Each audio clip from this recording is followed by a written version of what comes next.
like Jack Golk or something? Golky? Yeah, I think so. 10 threes is pretty good. And he's a bench player. Yeah, Oakland beat Kentucky last night, but the Aztecs survived. They did not fall victim to the 12 versus 5 seed upset, although it was not without some very nervous moments. I mean, I was, just sweating it out. And the funny thing is, Scraby, is I didn't feel nervous during the game. I was almost resigned to the fact that this team has given us some great thrills this year. Oh, no, you went down that route? I did. I went down that road. I was like, you know what? They went to the final game last year. Anything they do this year is going to be gravy. They got to the NCAA tournament. They got a 5 seed again. I was going to try to be happy with that. But now they've given us even more with a victory in the first round and now a chance to play on in the NCAA tournament. Here's the thing. I'd love to sit here and say that the Aztecs played less than stellar today, and that's why Alabama-Birmingham was in this game.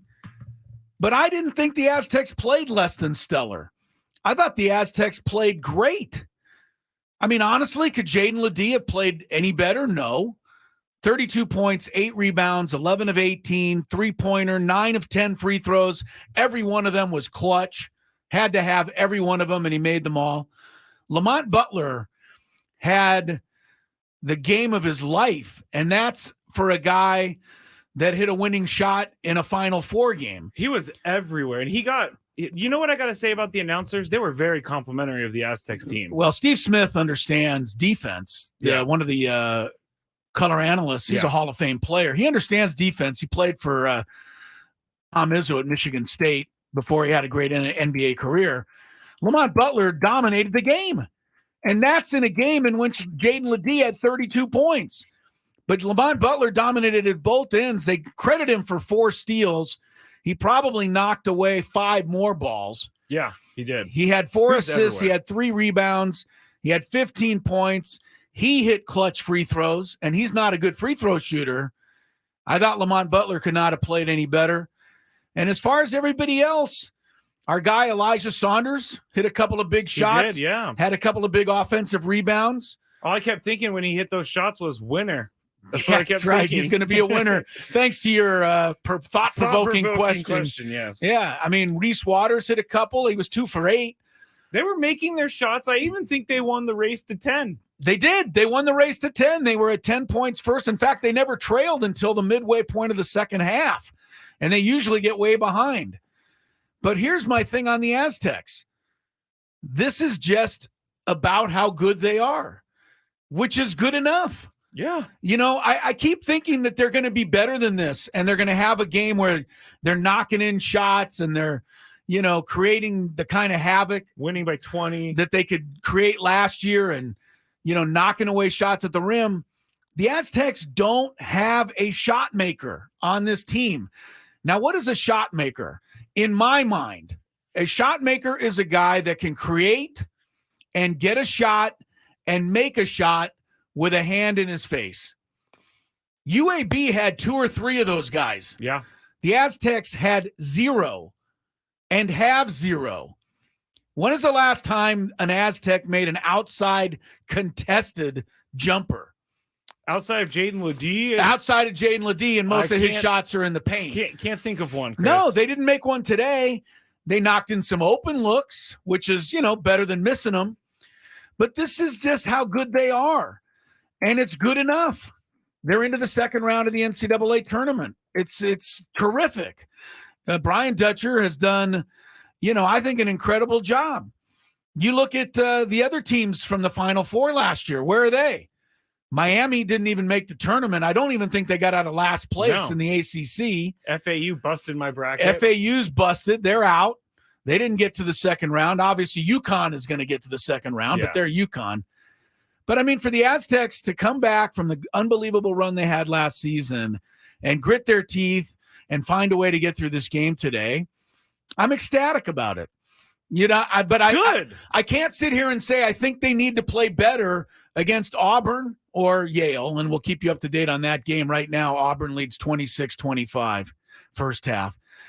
So we'll keep you up to date. Go Yale. I mean, why not? Let's go Bulldogs. Get a little help like they did last year. But, I'd like to say they're going to have to play better to beat Auburn, but I'm going to be honest with you. I don't know that they can play a whole lot better.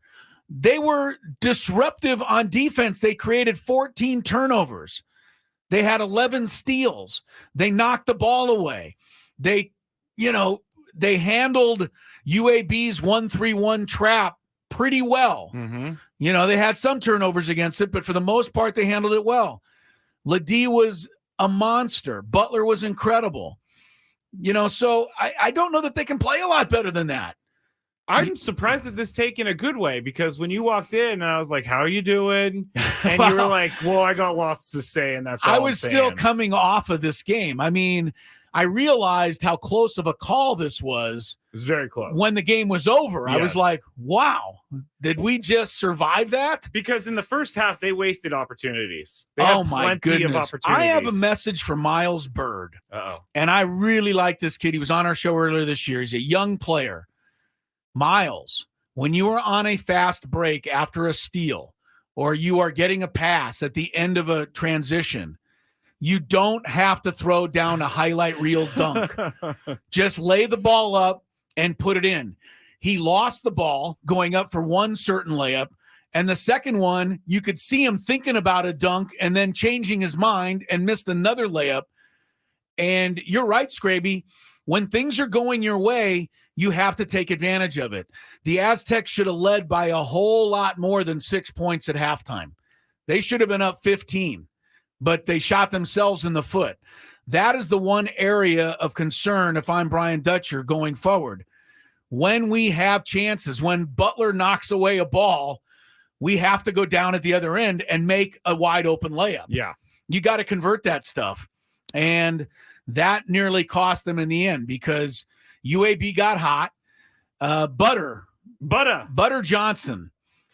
He was 5 of 10 from 3. He was pretty good. Although he missed the last one. And give Reese Waters some credit. He defended that beautifully without fouling him, made it a very difficult shot to try and tie the game.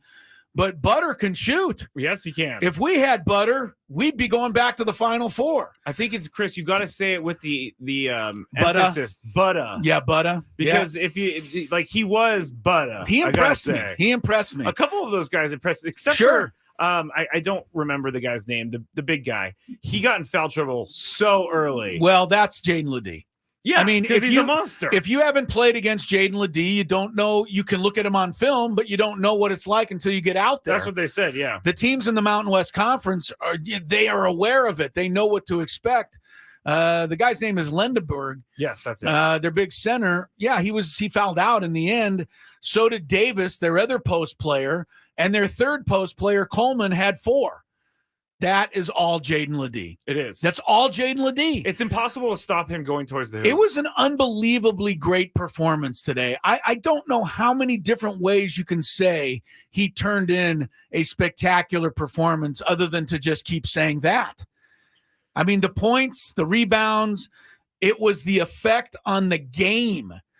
And when they fell behind in the second half by 3, a couple of different times, he made great shots to bring them back. There was a couple fadeaways. There were some. Those were tough shots. Yeah, quick free throw line type shots, elbow shots. Yeah, he had to hit those because otherwise UAB had the momentum. They might have been able to get some separation. So Jaden Ledee was, as I tweeted out after the game, 3rd team All-American?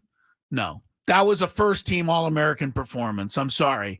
And that's not Homer speaking. That's anybody who watched that game has to realize that guy's one of the best 5 players in the country. Well, Zach Edey, we talk about him a lot because he is considered the best basketball player. But I haven't watched him enough to know, can he take over a game on his own like that? I think he can if they lob the ball up to him at the rim. So he uses his height, which obviously he should. But I don't know that he can dribble the ball at the free throw line and open himself up for a 15-foot jumper. He's not doing like I've a never seen him do fadeaway. that. So, and if you miss a shot, he's 7'4". He can get the rebound and put it back in. Yeah. I don't know. You tell me again. I don't want to pick on Zach Edey. He's going to be the player of the year the second year in a row. But who, honestly, do you think is going to make a better pro? Him or Jaden LeDee? I'm not sure. I am sure. I'm pretty sure it would be Jaden LeDee. But we'll see how that all turns out. How tall is he? LeDee? Yeah. 6'9", 6'10". All right, so he's tall enough. He's monstrous, though. He is monstrous. Can He- you imagine? Like, does that guy just put a bunch of weights on his arms and then jump up to the hoop? Because he breaks through any sort of resistance that is put on him. The thing is he was on the team last year, scored about 7 points a game. Where was he? He was there, but they had so many other guys. That's how much better last year's team was, honestly, than this year's, that they could have Jaden LeDee as a seventh player off the bench. You know what I also... This year, without Jaden LeDee, they might have only won 10 games. That's true. Another thing that I noticed about the broadcast is they were talking about Brian Dutcher and talking about how they recruit guys now that they've been to the national championship. And one of the questions he asked people that he's recruiting is, what do you know about San Diego State basketball?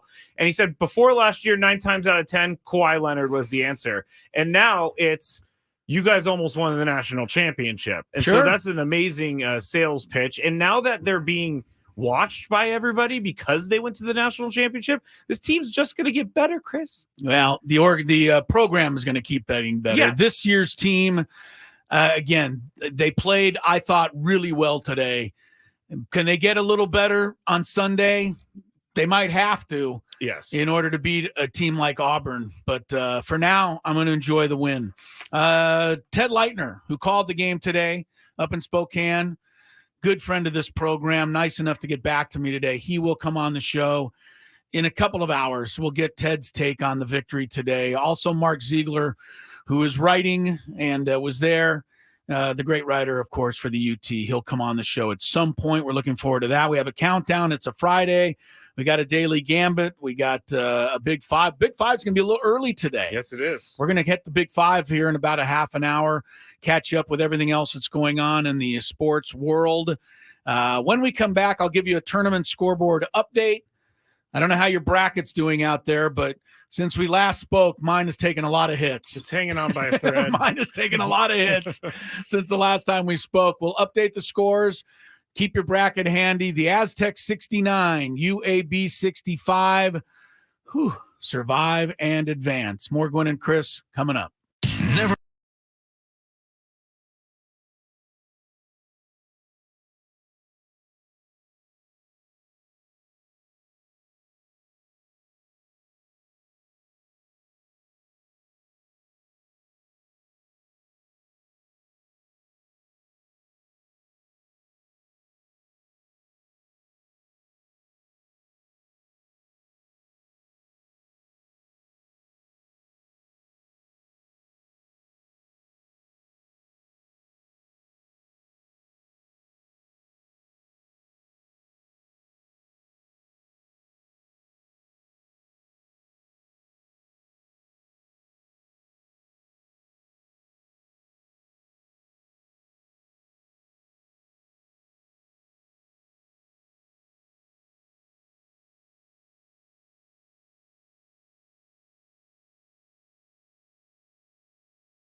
All right, welcome back to Gwynn and Chris. Today, Chris Ello, Matt Scraby together in our Odyssey Palace studios. The Aztecs advance. That's what it's all about. 69-65. They take out UAB today on to the second round. It is the 12th NCAA tournament victory in school history.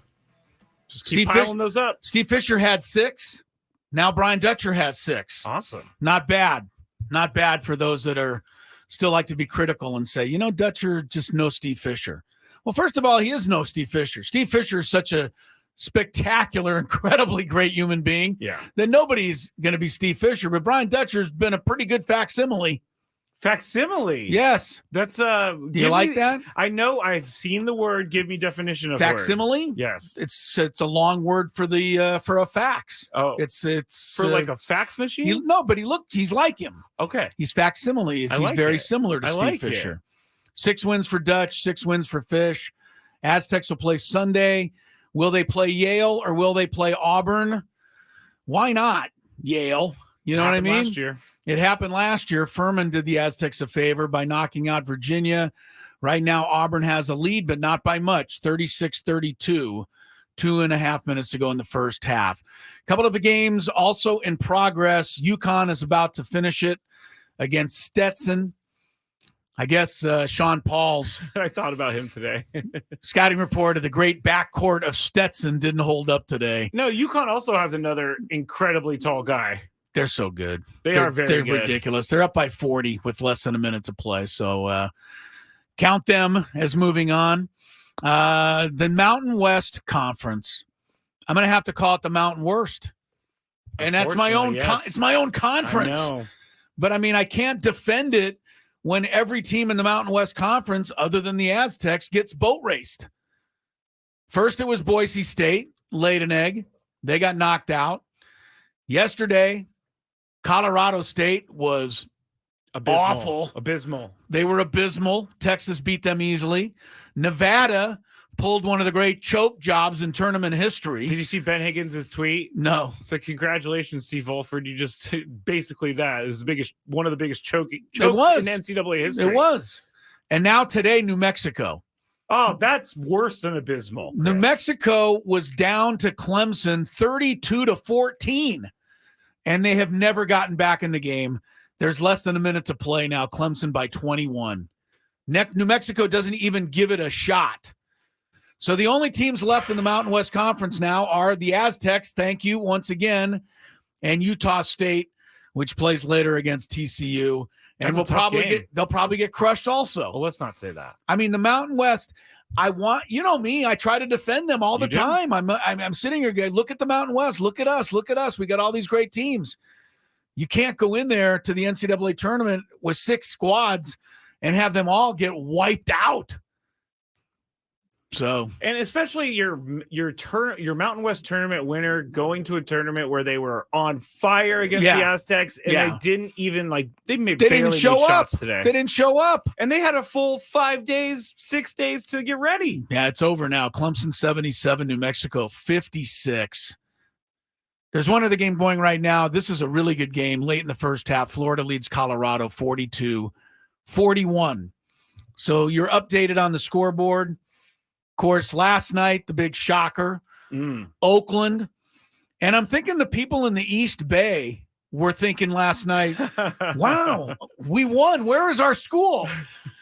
They didn't realize that that's not that Oakland. You're not wrong, because growing up, when I saw Oakland, I was like, Mom, where is this college? Where is that school? I want to go to a game. I think it's in Michigan. It is. It's in Michigan. But they did a number on Kentucky last night. Never breaks my heart to see John Calipari knocked out of the tournament. We have a Big Five question about him, because he said, maybe I need to do something different here. Well, look, I mean, he was the guy that started the old one and done. Yep. I don't know that he started it, but he was at the forefront of the one and done athlete. Took full advantage. And he did one and done, and he still does one and done. But now kids are staying in school because they make money in the NIL. Yep. So his one and done team looked like they were a deer in headlights last night. They had no idea what to expect. Yeah. This dude from Oakland, his name is gosh, I keep forgetting his name. It's Ryan Grokey or something. Yeah, I could look it up, but I'm not really in the mood. Okay. Well, I mean, the guy hits 10 threes and he's hitting them falling down and off balance. He's and not even a starter. Yeah. He's a bench guy. He averaged 12 points a game this year. He averaged Did a little better than 37% that. Field goal percentage this year. Did a little better than that. His last name is Golke. Jack Golke. Jack Golke. I thought it was really funny. I saw a tweet that says there's always one future accountant that roasts NBA lottery picks. That's a good tweet. Yeah. Jack Golke will probably be a future accountant. But good for him. He was having and fun. all of those Kentucky guys will be in the NBA. But last night that goes to what we said a couple days ago. How annoying is it when someone who does nothing controls the game like he did? That's why it's madness. That's what makes March great. He shot 10 of 20 from the arc, and he had 32 points. He said after the game, we're not a Cinderella. We'll see. Their next game's against North Carolina State, which is an 11 seed. They're not a Cinderella. That's they kind of statement. Are, but he's saying that they're not. He's trying to. They're a 14 seed. Trying to pump his guys up. I get it. They're going to have a chance to go to the Sweet 16 because they play an 11 seed next. North Carolina State has come out of nowhere. Team that won 5 ACC tournament games in 5 days. You know where they finished in the standings in the ACC this year? 6th. 10th. Oh, my gosh. They were a 10th place team. And now all of a sudden they're playing for a shot to go to the Sweet 16. That is, I will say, that is what I love about the tournament. It's right. It makes dreams come true. It does. I mean, seeing those guys all happy after the game, running back to the locker room, doing the whole thing where they put their name on the next round, which is what fun. It comes down to. Yeah. All right. We'll take our second break of the day. Got to talk a little baseball. We'll get to all of that. Obviously, the Padres are off. Everybody's off. They did get home. They did get home safely. We did speak to Tony today. He groggingly called in to say hello. He did. But, they're back, and that's good. And everybody knows I'm not breaking any news, but there's no Fan Fest on Sunday. Yeah, we talked about that last night. Did you get if you into some of that? I'm sure the fans are disappointed, but the rains are supposed to come in waves this weekend. That's what I've been hearing. So... But if you want to go to padres.com/fanfest, there's more information about that. Also, the Peter Seidler Celebration of Life has been moved up a couple hours. So the start of it now is 11 a.m. And as long as it's still the same as last night, the home plate gates open at 10 a.m. Tomorrow morning. For the Peter Seidler Celebration of Life. Yeah, but nothing on Sunday. Yes, we mentioned the Fan Fest because we were supposed to broadcast live. Yeah. You and I. We are not going to be doing that because there's not going to be a Fan Fest. People were really excited to come say hi to us because they said that they loved our fighting at 3 a.m. in the morning when we watched the Padres game in Game 1 at 7 Mile Casino. We were fighting? Yeah, you were blaming me for streaming issues, and I was like, "It's too early, Chris. It was your fault. The The streaming issues are always your fault." All right, Auburn 41, Yale 34, just before halftime. Winner of that game gets the Aztecs. We'll keep you up to date on that, but an early Big Five coming for you next.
Good thing the Aztecs have Jaden Ledee and Lamont Butler on their side. The two of them lead San Diego State to a 69-65 win over UAB. A very tense second half. The Aztecs had a 12-point lead. That went away. Lamont Butler saw UAB take a 3-point lead on a couple of different occasions with about 4 or 5 minutes to go, but each time Ledee answered with big baskets. And then the Aztecs hit all their free throws down the stretch. The only one they missed down the stretch was the last one by Reese Waters after he had clinched the game by putting them up by 4. He missed the next one. But they made, I believe, 10 in a row between Ledee and Butler, and then Waters capped it off at the end. Last 2 games, even the championship game against New Mexico, they've made their free throws. 16-20. 80% from the That's stripe. not what we're used to from the Aztecs. No, honestly. and they honestly needed every one of them. They needed them all to knock off a UAB team that had some shooters, including Butta Johnson. Man, that guy hit nothing but net. Some of those threes. He was good. He was Butta, Chris. He hit 5. The other Vasquez hit 2. But overall, one of the other keys was matching them in offensive rebounds. Both teams had 14 offensive rebounds, and that's the way UAB likes to score, is miss shots and get the ball back. Yeah. But the Aztecs, match them in that category. And that's normally a bit of a weakness for the Aztecs, but it wasn't today. They looked like kind of a different team today. I thought, like I said, you could sit there and look at the game and go, well, they're lucky and they got to play better next game. I don't think they were lucky. I think they played about as well as they can play, and hopefully they'll keep playing that way. They were down late in the game. Yeah. They came back. They hung did what in. they needed to do. We all know about the late game struggles of the Aztecs over the last course of the season. Yeah, yes. It's been difficult. So they took care of that today. They did. They shot 44% for the game, which is a good percentage for them. 27% from 3, which is pretty normal. But again, they don't have shooters. And making an open 3 is nice. But a shooter is somebody who can make a shot off the dribble with a hand in his face. The Aztecs don't have one of those. And without that, a wrecking ball that they just throw. They do have a wrecking ball. They happen to have a wrecking ball. Get him the ball and let him go towards the hoop. Ledee, 32 points, 8 rebounds, a monster performance. They are at halftime. It is Auburn 41, Yale 34. The winner of that one will get the Aztecs on Sunday morning. I'll give you the official time when they have that. They haven't. I don't believe they've announced an official time for that game yet because the game hasn't been created yet. Yes. So we'll have to wait a little. Colorado and Florida is the other game that's ongoing right now. That's a real good one. Tied 45-45 at the half. All right. Early in the show today, we are going to do our Big Five because Ted Leitner and Mark Ziegler are going to join us from Spokane a little later. So let's find out what else is going on, Scrabe. It's that time of the show when we check on the latest in sports. Only the most important topics and questions are brought to light. Stop what you're doing and listen. These news stories will astound and amaze you. The one, the only. Oh my God, who the hell cares? The Big Five starts now on 97.3 The Fan.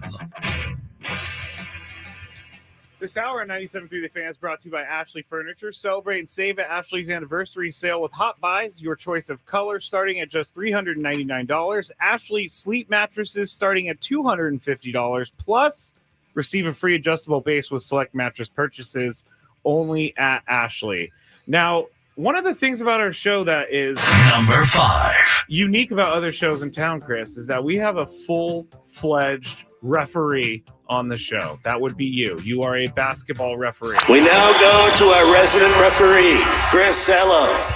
And I stayed up late last night. We basically on this show have our very own Gene Steratore. Thank you. Although he reffed at a little higher level than me.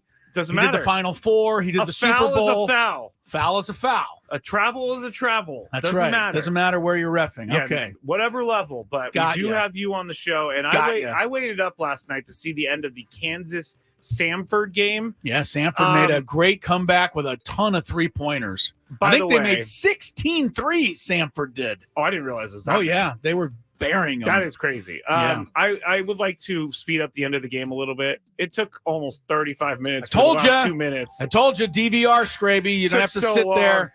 I was one of these days. upset. One of these days, you're going to come around. You're going to fast forward through all that crap. Yeah, I was really. You're going to learn. You're going to learn. But anyway, so that game happened last night. Kansas goes on to win, but there is a major controversy over it because of a call that was made. So here is the play as called on TV, and then I'll explain it to you. Okay.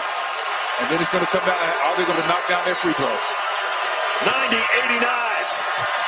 Kansas gets the ball in. Ahead to Timberlake on the run. It's a block. And he missed the shot. Did they call a foul? He went for the. And so they did call foul. What happened was Kansas inbounds the ball, and then I think his name's Timberlake, went over the top. They pass it to him. He had a pretty open layup, but the Samford guy comes back, and he kind of LeBron blocks it into the backboard. Yeah. But they call foul, puts Kansas on the line. Kansas goes on to win. Everybody's very upset because Samford probably deserved to win that game. Well, I don't know if they would have won. Keep this in mind. Had they not called a foul, Samford would have had the ball. Right? They would have had the ball, but they'd have still been behind by a point. True. But the fact that they called the foul was a big play in the game. So I will grant you that. Now, the question on our chat, if you want to watch us on YouTube, you can just search 97.3 The Fan or go to Facebook or X 97.3 The Fan SD. Okay. But this one says, Chris, how would you have called that shot block play in the Sanford Kansas game? That was a great block called a foul. It was a beautiful Sanford block. Was robbed. It was an absolute beautiful block, but I can't tell you that I wouldn't have called a foul. Because when you look at the play live, the kid goes up for the dunk. The guy behind him for Samford swats his arm across. He does. And you could be tricked into thinking that he must have made some contact in doing that. When we all see the slow motion instant replay, we see that the kid on Samford, while he swept his arm across, never touched arm, only touched ball. Yes. Gene Steratore, who was on the call, agreed. It was a great block. Yeah. But you can't blame the official there. You are running down the court as an official because the ball went over the top on the throw. You're not standing under the basket. He is, though. Oh, was he? They already had a guy down there? He actually makes his way down court, which is different from other things because you're right. Yeah, but he's down there watching this play. You take a swing like that at the ball, I'm liable to call a foul. That's all I can say. Would I have got it wrong? Yeah. But that's the nature of officiating. You can't call you can't call timeout if you're the official and go, "Let me look at that." Yeah. Everybody else got to look at that. So I feel bad for Samford because it was a great block, but I've told a lot of kids this in high school when they tell me, "Ref, I got all ball." And I'll say, "Yeah, but you swung your arm like you didn't get all ball." And what do they say? I got all ball. Yeah, they're not happy with me, but that's the explanation. Yeah. When you swing the arm, and he had to swing the arm. I'm not saying he did anything wrong. I mean, he was a desperation attempt to block the shot. And save the game. And he blocked it. Yeah. I mean, it was an incredible play. But, in the NBA, they probably would have let that go because you're used to seeing that kind of stuff from the likes of LeBron and the likes of whoever. But in college, man, that play, in your mind as a ref, you say, God, that he had to get a piece of the arm. He just went down so violent, too. And he went down hard, right? After he missed the shot, he went down hard. So but all he did was really push the basketball into the hoop, and then the momentum of hitting the hoop. Yes, but in real time, I can understand how the foul was called. And the Samford coach was very classy afterwards. He said, I'm not going to blame the game on that. It was a tough call. Yeah. They missed it, but it was tough.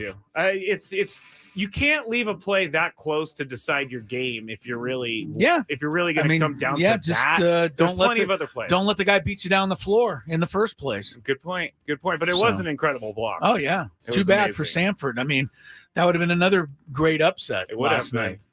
Number 4. So, sitting in the hometown arena of Kentucky's men's basketball coach, John Calipari, was pretty shell-shocked after his number 3 seeded Wildcats lost 80-76 to number 14 seed Oakland Calipari is now 1-4 in his past 5 NCAA tournament games, matching the program's worst 5-game span in the tournament. And Calipari considered what last night's loss could mean for his approach to constructing the team's roster. He said, quote, "I've done this with young teams my whole career, and it's going to be hard for me to change that. Because we've helped so many young people and their families that I don't see myself just saying, okay, we're not going to recruit freshmen," Calipari said. So I'm up first. Some are saying it's time for Calipari to move on. What do you think should happen? I think he needs to look into his recruiting, because what Chris said earlier, we just kind of talked about it. Kentucky is getting outplayed by teams that are having players stay. They're getting more used to the college game, and they're just not – the physical talent isn't able to make them win anymore like it used to. But he needs to think about it. Should they fire him? Probably not. He's John Calipari. Yeah, here's the thing. Calipari is correct when he says he's done a lot of great things for a lot of young people and young families by getting them scholarships and getting them to college and giving them a chance to go on in the NBA. But the appearance from the outside is that Calipari just uses these kids for a year and then ships them off and then uses another batch of kids for a year. And so it's not a great look. And the bottom line is the game is changing, because it's always changing. And the great coaches, Dean Smith, Bobby Knight, Mike Krzyzewski, Steve, whoever you want to name that's been around it forever, they change with the times. Mm-hmm. That's how they stay successful. Don Shula, had the greatest running attack in NFL history. 10 years later, he had the greatest passing attack ever. That's how you become great. You have to change with the times. So, yeah, I agree. Calipari's got to change or get out, because the one and done thing is going to be troublesome moving forward. It will be. It will be. I didn't realize they were playing in their own stadium, though. They were not. That's what the article said. No, the article's wrong. Okay. There's no way Kentucky played a home game in the NCAA That's what tournament. I was thinking. No, nobody plays a home game. So the article was wrong. The article was wrong. Let me just double check this. They played their game in Pittsburgh. Okay, well, that's not even close to Kentucky article. Maybe it's his hometown. Whatever. You know what I will say, Chris? I'm going to take the blame for this one. I went with it when I shouldn't have. Number 3. Many believe Marvin Harrison Jr. is the top wide receiver in the NFL draft this year. He didn't take part in any drills at the Combine. He did not show up to his media obligation at the Combine, and he did not do anything at Ohio State's Pro Day, citing he has already shown enough on tape. Sources close to him are saying he favors going to the Arizona Cardinals over the Commanders and the Patriots, because most think those two teams are going to take quarterbacks. The first 3 teams are going to take quarterbacks. Chris, do you think the Cardinals would be a good spot for him? Kyler Murray? No. Marvin Harrison Jr. No, but Kyler Murray's there. Yes, yeah. Commanders, who do they have? No one. A rookie that's about to be drafted? Right. Who is the Patriots? No one. No one. Yeah, so the Cardinals probably the best bet, rather than break in a new quarterback. And all of that stuff he said about Marvin Harrison not showing up to any of that stuff, I don't blame him. Really? Nah, that stuff's a bunch of malarkey, and I've told you it 1,000 times. The most important thing about a player's ability is to watch what they do in games. And I've seen enough of Marvin Harrison to know that he can get open and he can catch. He doesn't have to run a drill in this stupid combine to convince me of that. I agree with you there, but I think there is something to doing what everyone else does. You're not special. But he is. He's a little special. Okay, he's special at playing football, but he is not himself as a human being more special than I am or you are. I am going to agree with you there, but you know what? A lot of guys have to go to the Combine to show off, and that's fine. What they can do. Marvin Harrison does not. People have different paths. I understand that, but I don't know why this bothers me. To me, if he goes to the Combine, he can only hurt himself, drop a couple balls, etc. He's already at the top of the board. Why risk it? So wait, if he drops a few balls at the Combine, you're going to rate him lower? I don't know. I mean, I don't know. What do they have the Combine for? Stupid. I hate for scouts to see guys in person, I think. Hate the Combine. You know that. Brandon did confirm that it was Calipari is outside of Pittsburgh, his hometown. Got it. Sorry okay. about that. That's all right. Sorry about Thank that. you, Brandon. Thank you, Brandon. I met Brandon at the thing the other night. It was great. The thing. Good. The watch party. That feels like 3 weeks ago, even though it was 2 days ago. No kidding. That does seem like it was a while ago. Number 2.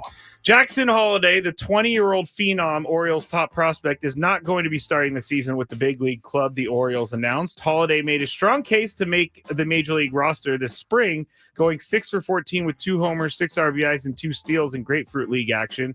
He also had a successful minor league season last year when he played from A all the way up to AAA.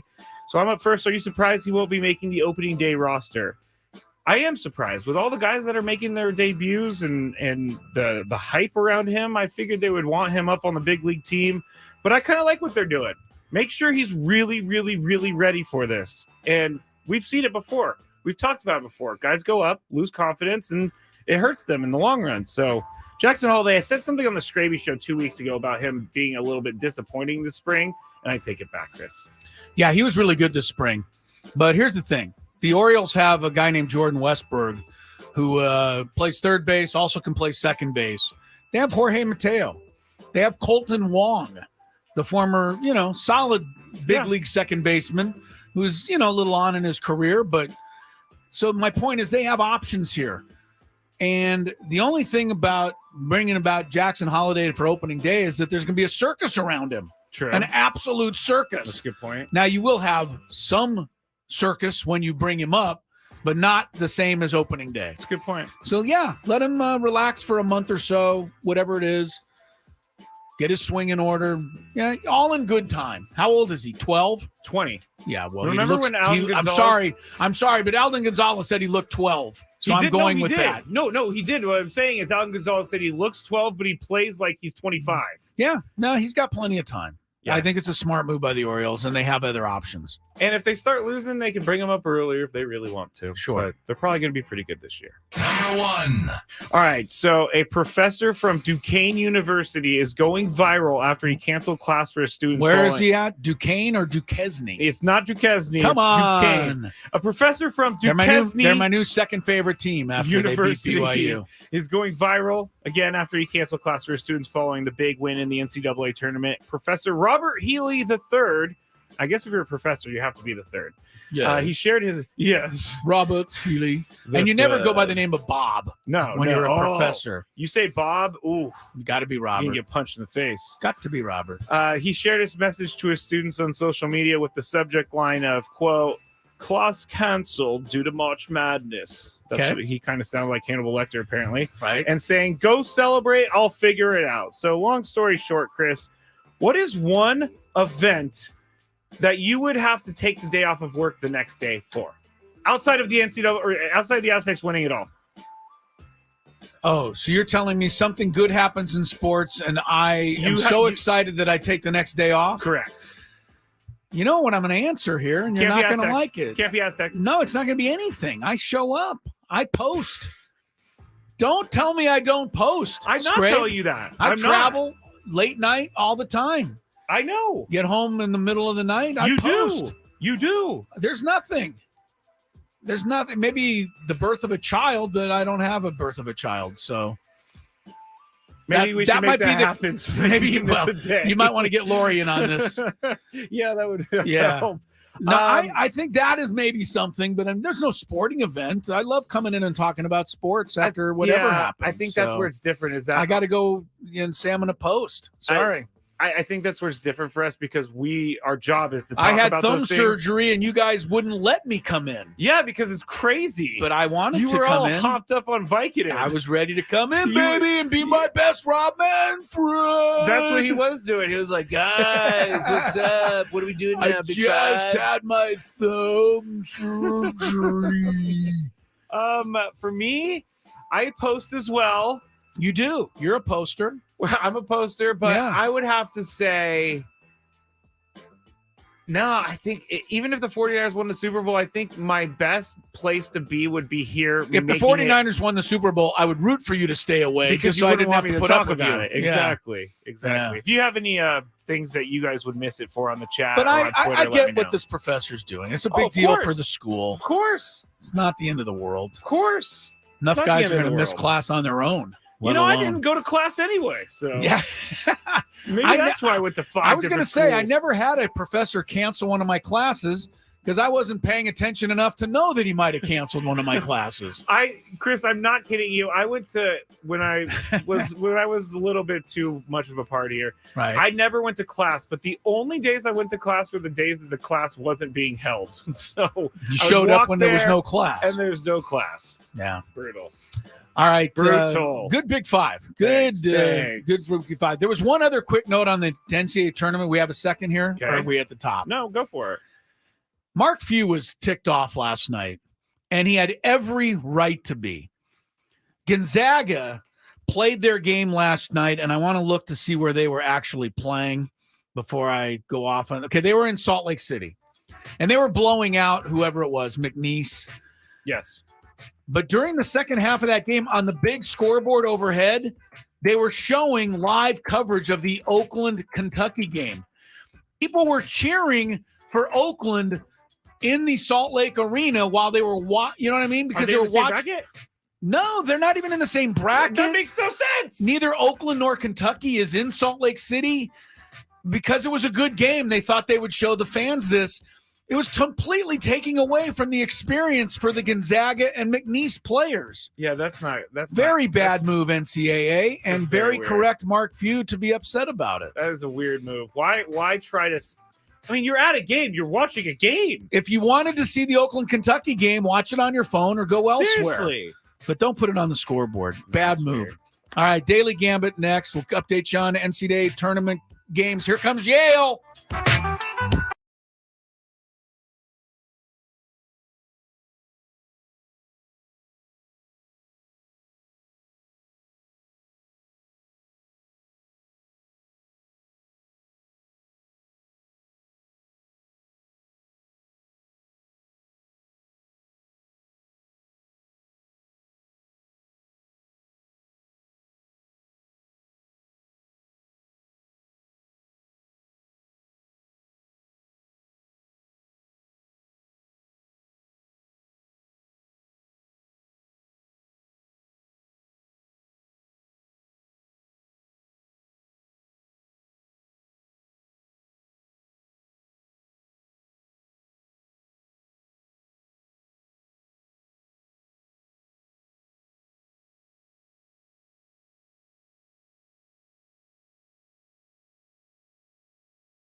Hey, welcome into Gwynn and Chris, hour number 2 of our Friday get-together. It's finally a Friday, and the Aztecs are on into the second round of the NCAA tournament. As I said earlier, my wife called from work right after the game, and she said, too close for comfort.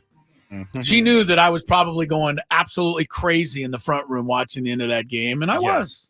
In the front room. I love it. Front room? What should I have called it? No, I don't know. What do you like? What do you like? Tony have like 18 rooms to watch TV in? You have been to my house. How many rooms do I have? About I think 4? Like 3. Yeah, I have a front room, a kitchen, and a bedroom. Those are my rooms.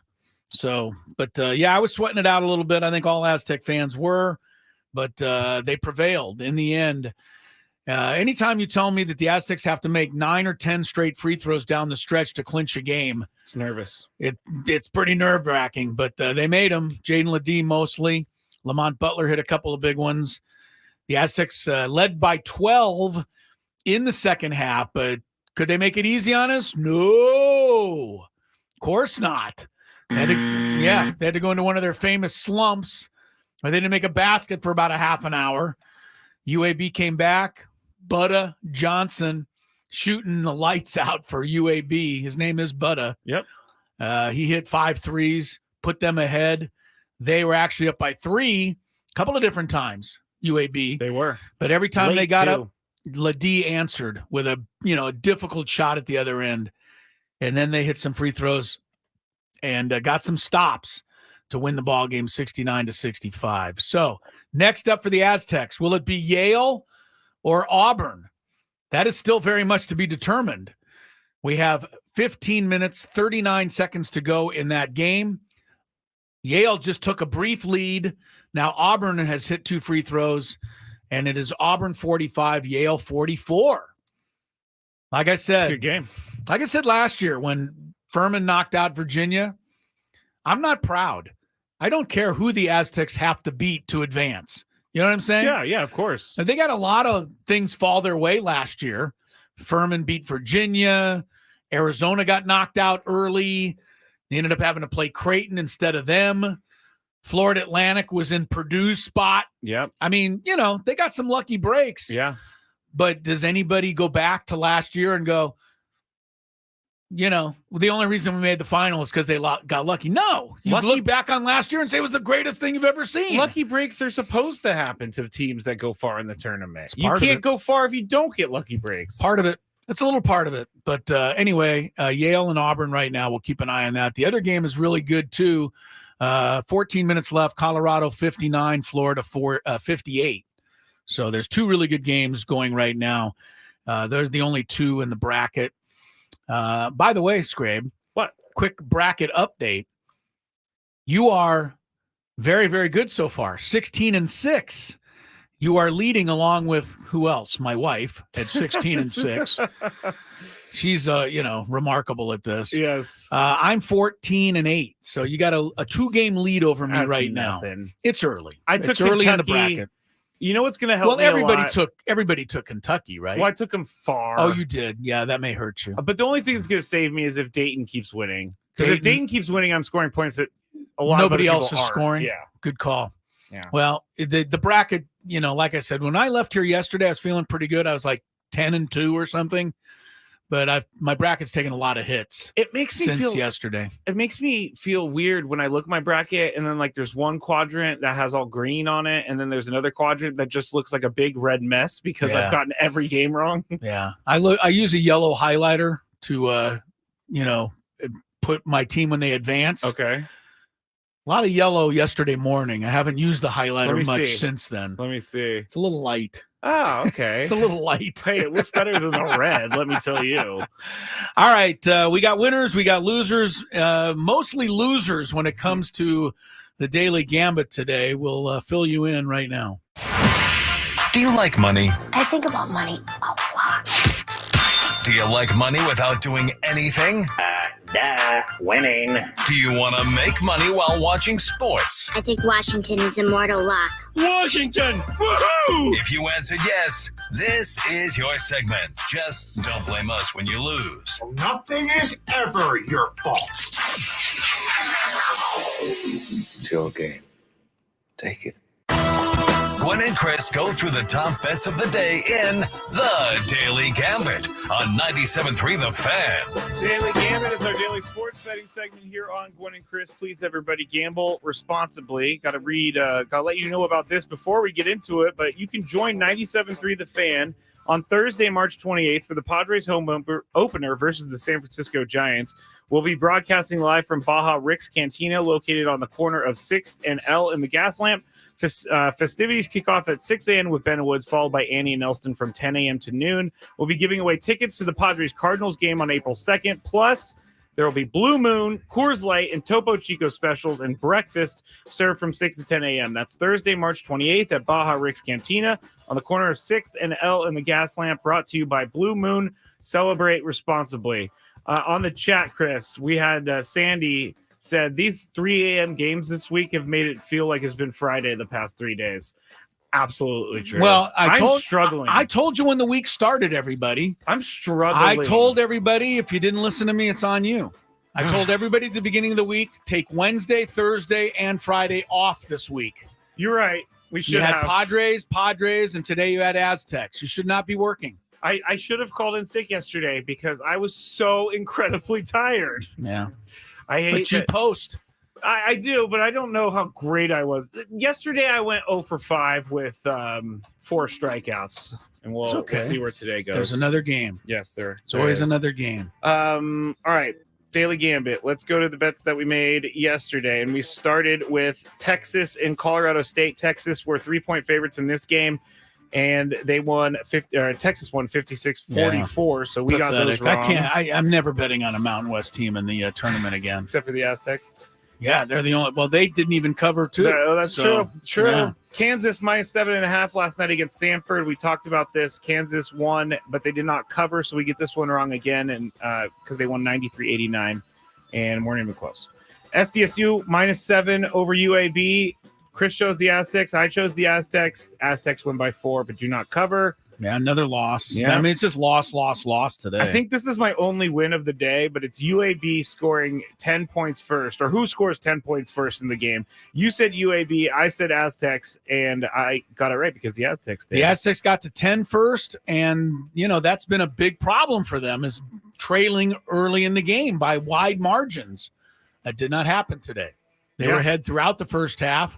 In fact, UAB never got a lead until midway through the second half. Yeah. So that was good to see. But, the Aztecs got to 10 first. New Mexico, they played Clemson. New Mexico was actually favorites in this game by 2.5 points. They sure didn't look like they were a favorite. When I looked we both chose New Mexico because we thought they played so incredible in the Mountain West Championship. But the last I looked, it was 71-52 Clemson. Haven't seen the final score. They won by 21. Okay, so it was ugly. Last one, Denver Nuggets, 8-point favorites over the Knicks. We both chose the Knicks. We both shouldn't have because the Nuggets won by 13. It was a bad day for me. Well, you were 1-5, and that was good compared to my 0-6.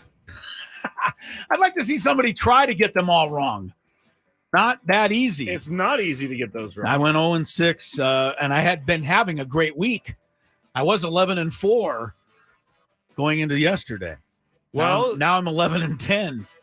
Well, you're still ahead. Yes, you are no better. You're 8-13. Yeah, I'm not. Yesterday hurt us badly. What was it last week? I was pretty good. You were great last week. See, this is what betting does. Do you want to update everybody on our NCAA tournament pool? Yes, we have do. over 130 entries. Yes.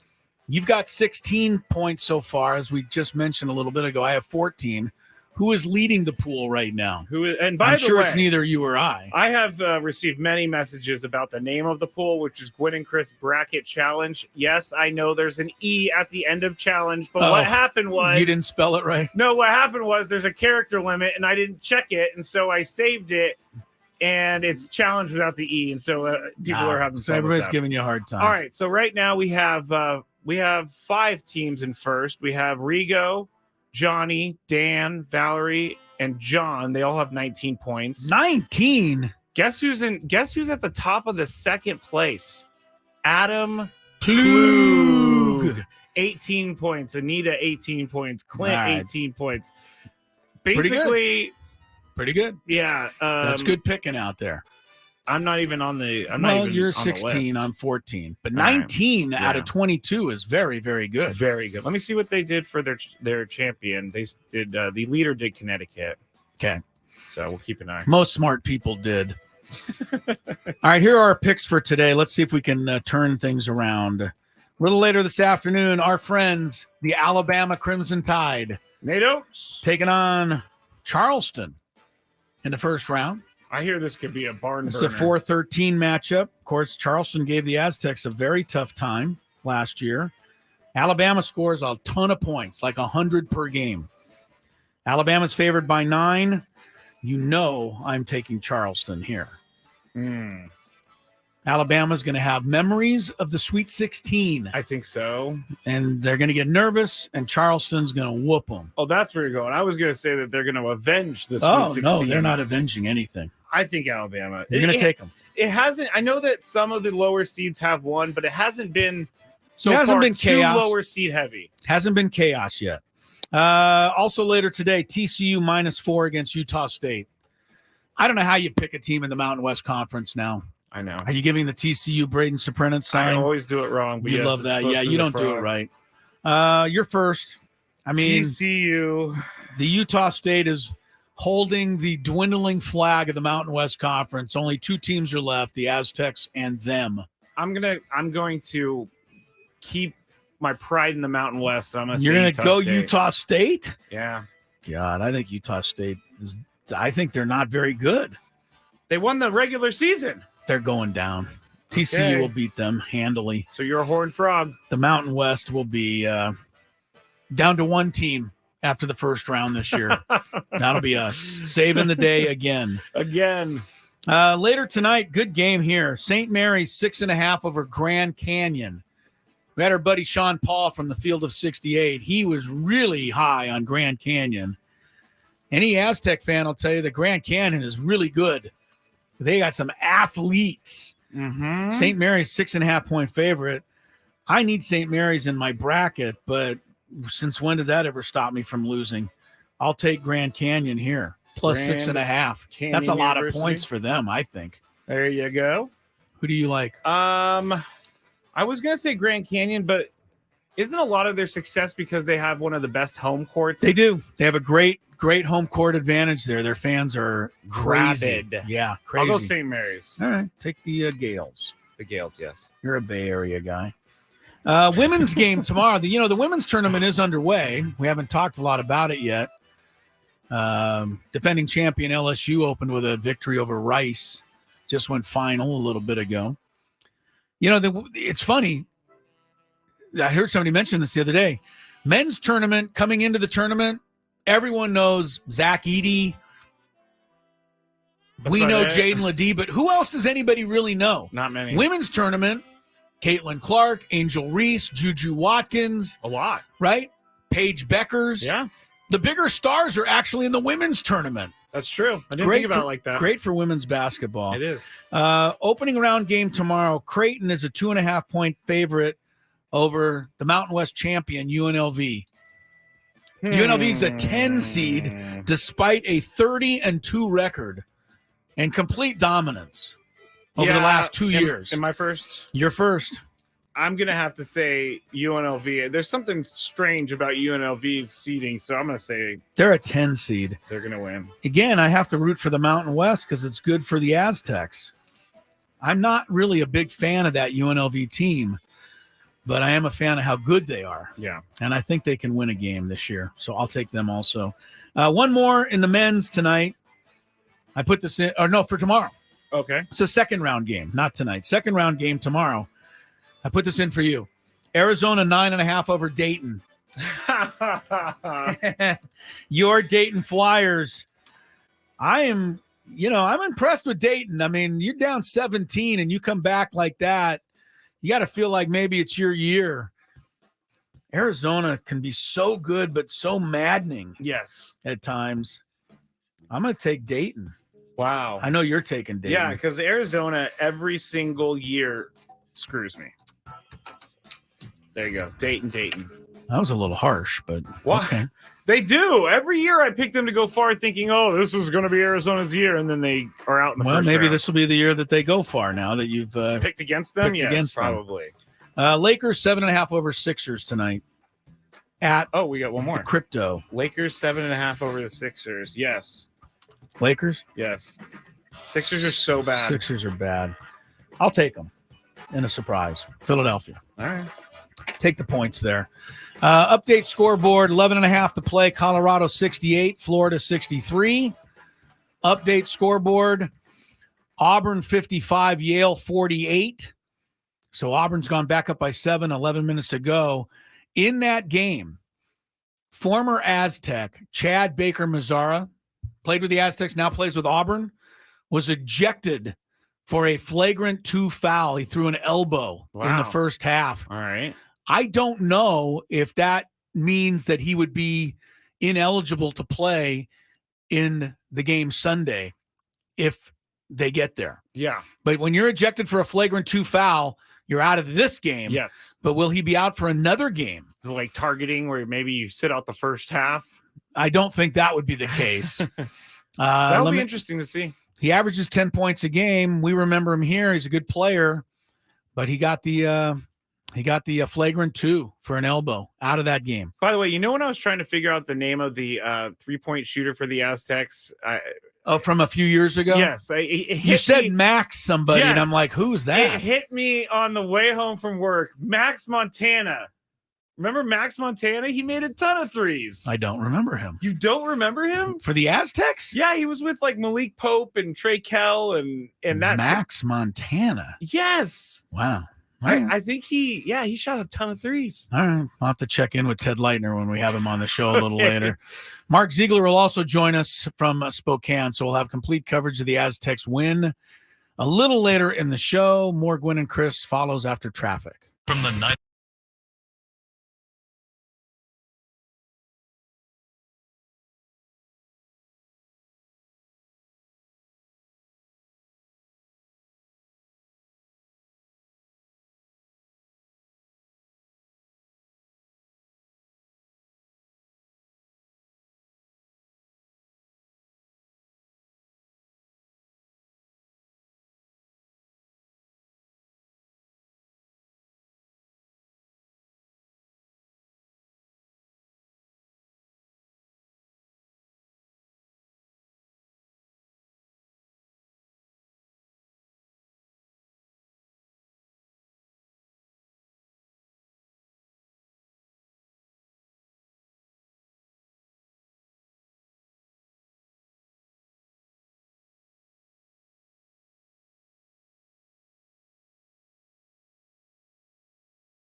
About 7 minutes left in the Auburn-Yale game. Yale's, hanging in there. They're trailing by 7, 68-61. Favor of Auburn. Winner gets the Aztecs on Sunday. Welcome back to Gwynn and Chris Crisello.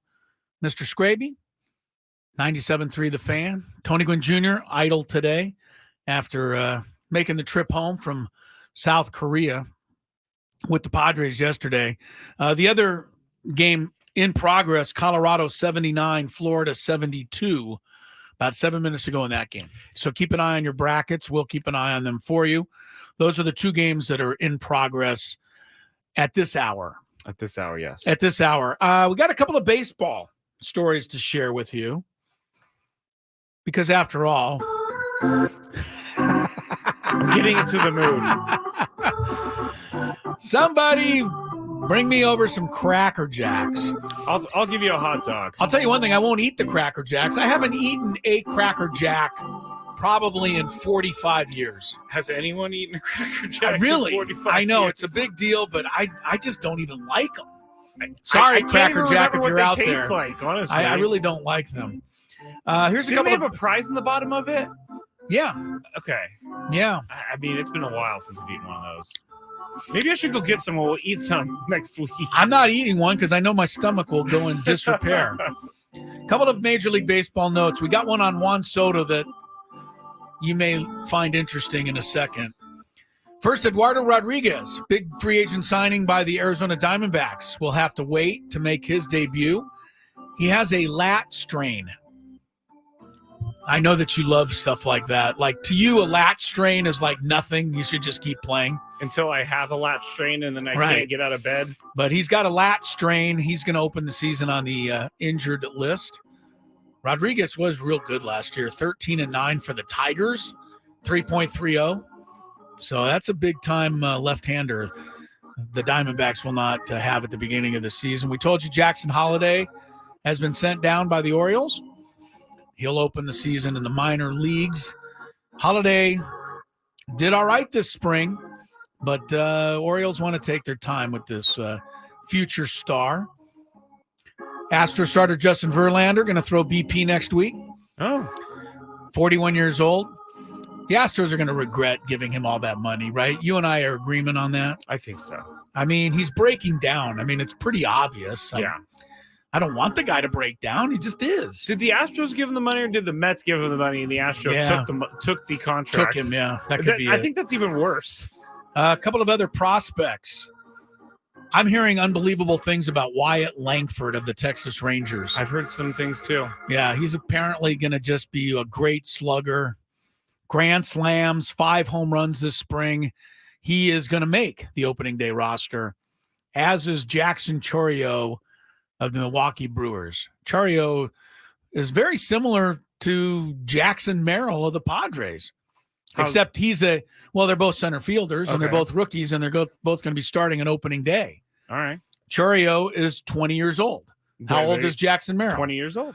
All right. You want any more? I just said they're very similar, and I said they're very similar, and you go, how so? I just gave you like 14 reasons why they're similar. What is their favorite cereal?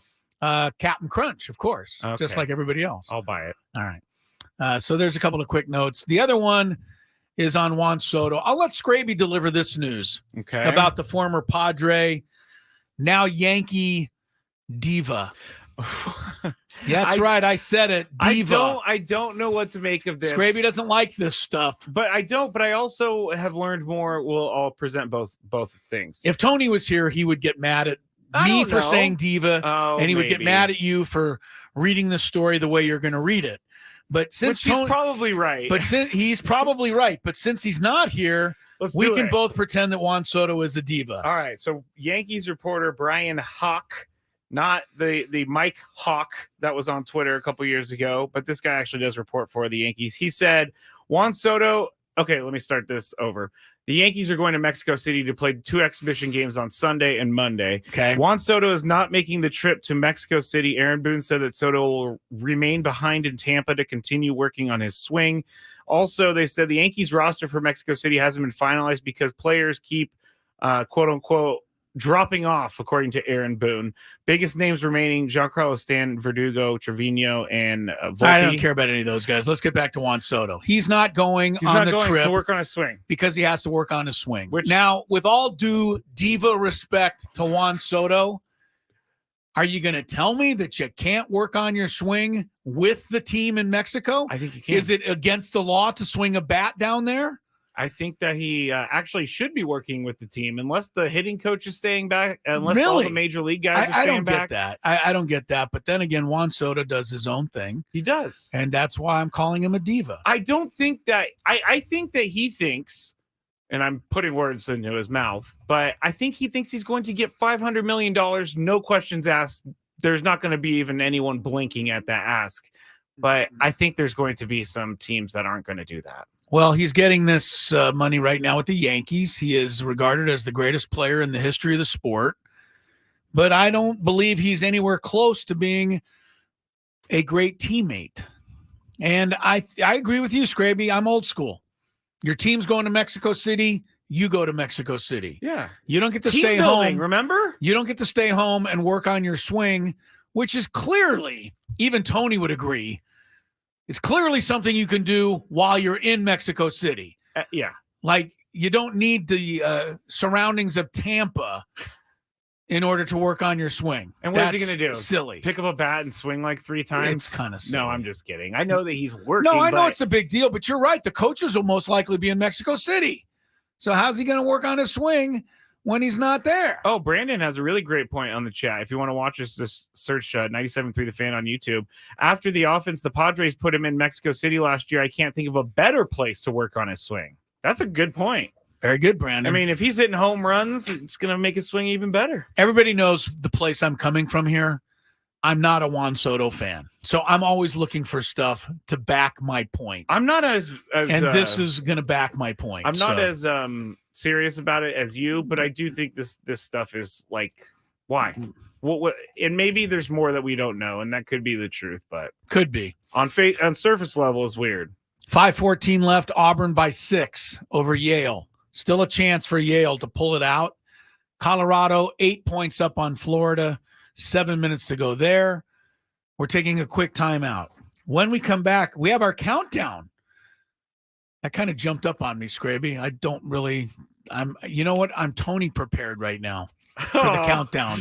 Tony does, Sometimes he does his countdown at the last minute. He does. I'm going to be doing mine at the last minute today. Get over here. Yeah, that's a tough one. It is a tough one. It's next. What are we doing, by the way? Next.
All right, it's getting tense. Getting tense here in the Odyssey Palace studios. Not going to lie, I'm rooting for Yale big time.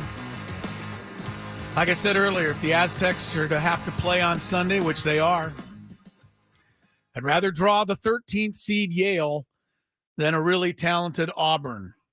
But right now, Auburn leads, but only by 4.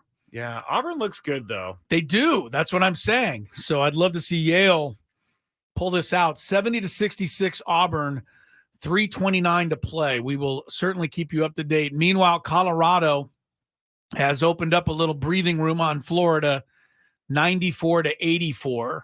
Excuse me, Colorado, 3:53 to play there. So 2 pretty good games here this afternoon. The other 6 from earlier today, including the Aztecs victory over UAB, 69-65. All those games are final. There's 8 more games tonight, and we're going to keep – God darn it. We're going to keep our eye on it, Chris. Okay, well, that was the cough button is You know what there. I did is I coughed, then I hit the button and said, I should use the cough button.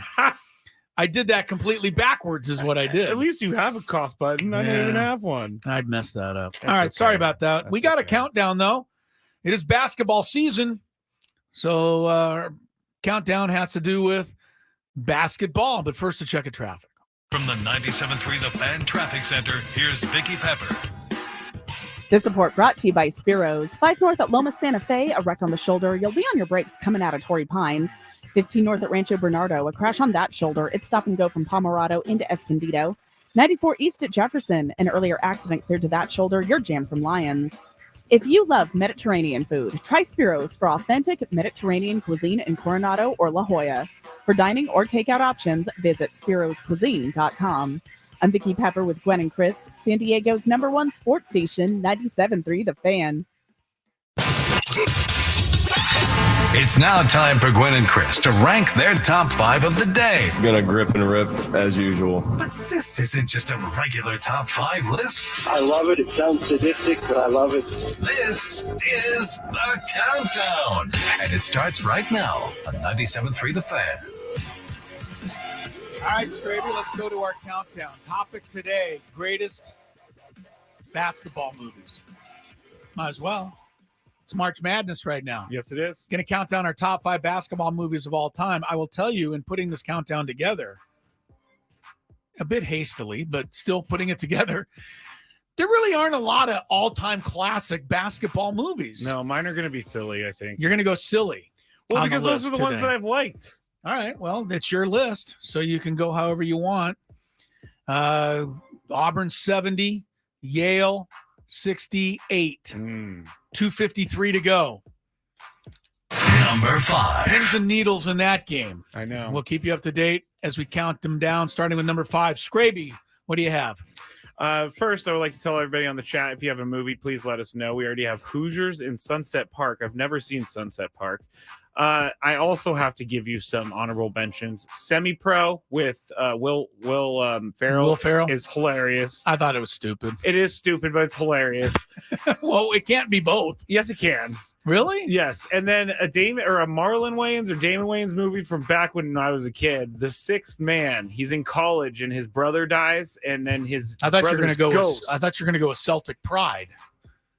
Wasn't that the one where he got? That's on your list. Just wait. Oh my goodness! All right, here we But go. my actual number 5 is Air Bud. I Okay. love this movie. It is a basketball movie because Air Bud does play basketball in the movie, has valuable life lessons. It makes you feel good, and Air Bud's amazing. Air Bud. Have you ever seen it? Who is it? Yeah, I think I have. Who is the star of Air Bud? Air Bud. Mr. The Mr. Bud. Mr. Bud. Yes. You don't have a name for the dog? His name is Bud. All right. I'm going to look this Air up, Bud. though. That's not great. Wait a second. It's better than mine, though. Number 5 for me, White Men Can't Jump. I think a lot of people probably would put that on their list of top 5. I certainly liked it enough to see it once. I've never seen it again, but I remember I really liked it. Woody's great. Who's the other guy in there with him? Wesley Snipes, Yeah, really good. It's quite a good street basketball movie. So I think it needed to be in the top 5, but that's all I'm putting it. 5. All right, number 5. Let's go to the next. Number 4. What's next, Scraby? Number 4? By the way, the dog, its name is Buddy. And the dog actually passed away here in San Diego. Oh, my A goodness. year Why do you after always the have to put movie. a sad tag on everything? Because it's San Diego. You're killing I me miss with you, this stuff. Buddy the dog. My number 4 is Celtic Pride. It is. Dan Aykroyd, and I can't remember the other Daniel guy's name. Stern. Yes, They kidnap yeah. the best player on the Utah Jazz Yes. so that the Celtics can win the championship. Yeah. I have to be honest with you, as ridiculous as this premise is, I'm surprised nobody's ever tried this. I know, in the right? crazy lunatic world in which we live in. I don't think people can get close enough these days. You know what I'm saying, though? I do. Well, you just say you're a pizza delivery guy, just like the way they poisoned Jordan that year. Yeah, that's true. Or they really supposedly true. poisoned Jordan. All So right. Celtic Pride. That was Celtic a great Pride movie. number And at 4 the end, for you. They kidnapped Dion for the Patriots. It's great. Oh, they did? I didn't Yeah. see the end. Yeah. I didn't make it through the entire They movie. jokingly kidnapped him. So. All right. 2 minutes left. Yale's just taken a 1-point lead. 73-72. Very difficult doing this countdown while we're watching this game. Steal. Steal for Yale. That's why I'm not looking at it, Chris. Yeah, I know. Don't look. We can't like call the last 2 minutes of the game here. No, we can't. But we're going to try to tell you everything that happened so that you can keep up with this potential next Aztec opponent. Well, it's not the potential. It is the Aztecs' next opponent. Whoever wins this game, it'll be Yale or Auburn. Don't worry. It'll be over in a half hour because it's minute. There's a minute 25 left. Yeah, you're right. This Yale Kai is just, I mean, you talk about one-on-one. That was a terrible shot. But they got it back.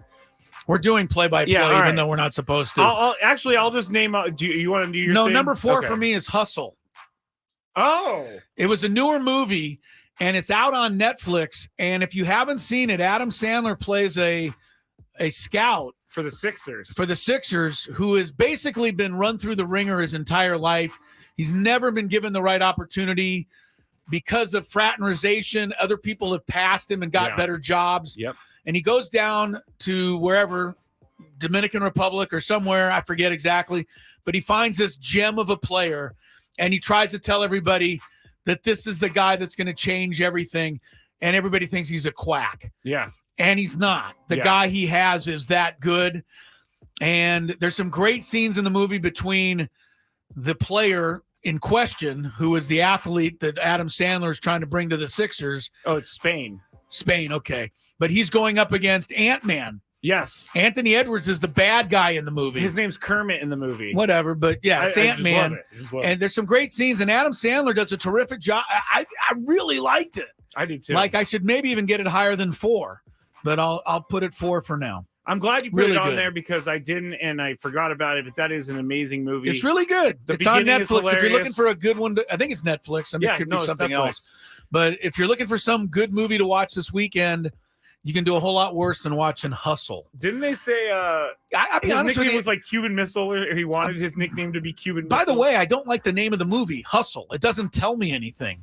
I guess it's because he hustles through the player, but the player is an actual NBA player. He's a great actor. Oh, yeah, he's good. Yeah, he plays in the NBA right now with somebody as a backup. Do you whoever know how guy that is. all came about? Like, they were looking for someone. His agent said, "You want to try this?" He said, "Sure." And then he got cast in the movie. He did a good job. The game, Yale game, we haven't forgotten about it. They're in a timeout. So go ahead, Of Scraby, course. with the countdown with number 3. 3.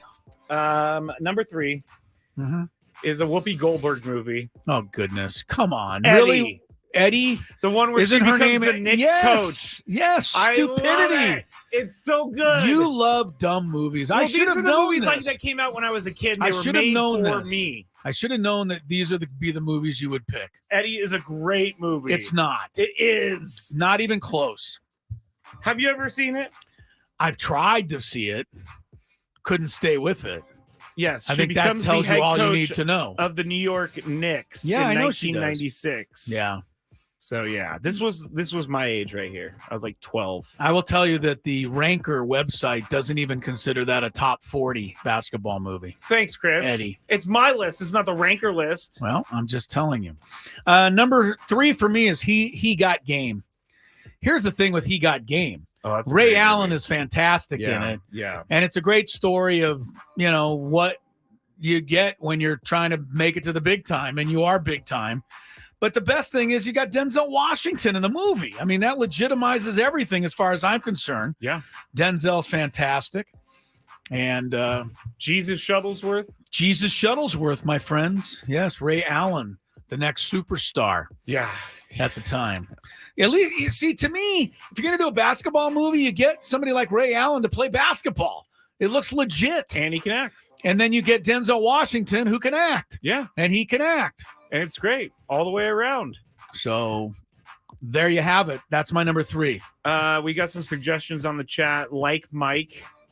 Well, let's wait till the countdown's over. Okay. All We right. might name one of You're these. going to put like Mike on your list? Pretty unlikely. Okay, good. Number 2. Okay. My number 2 is the original Space Jam. Yeah. Everybody get up. It's time to slam now. We got a real jam going down. You're not going to join me? I don't know the song.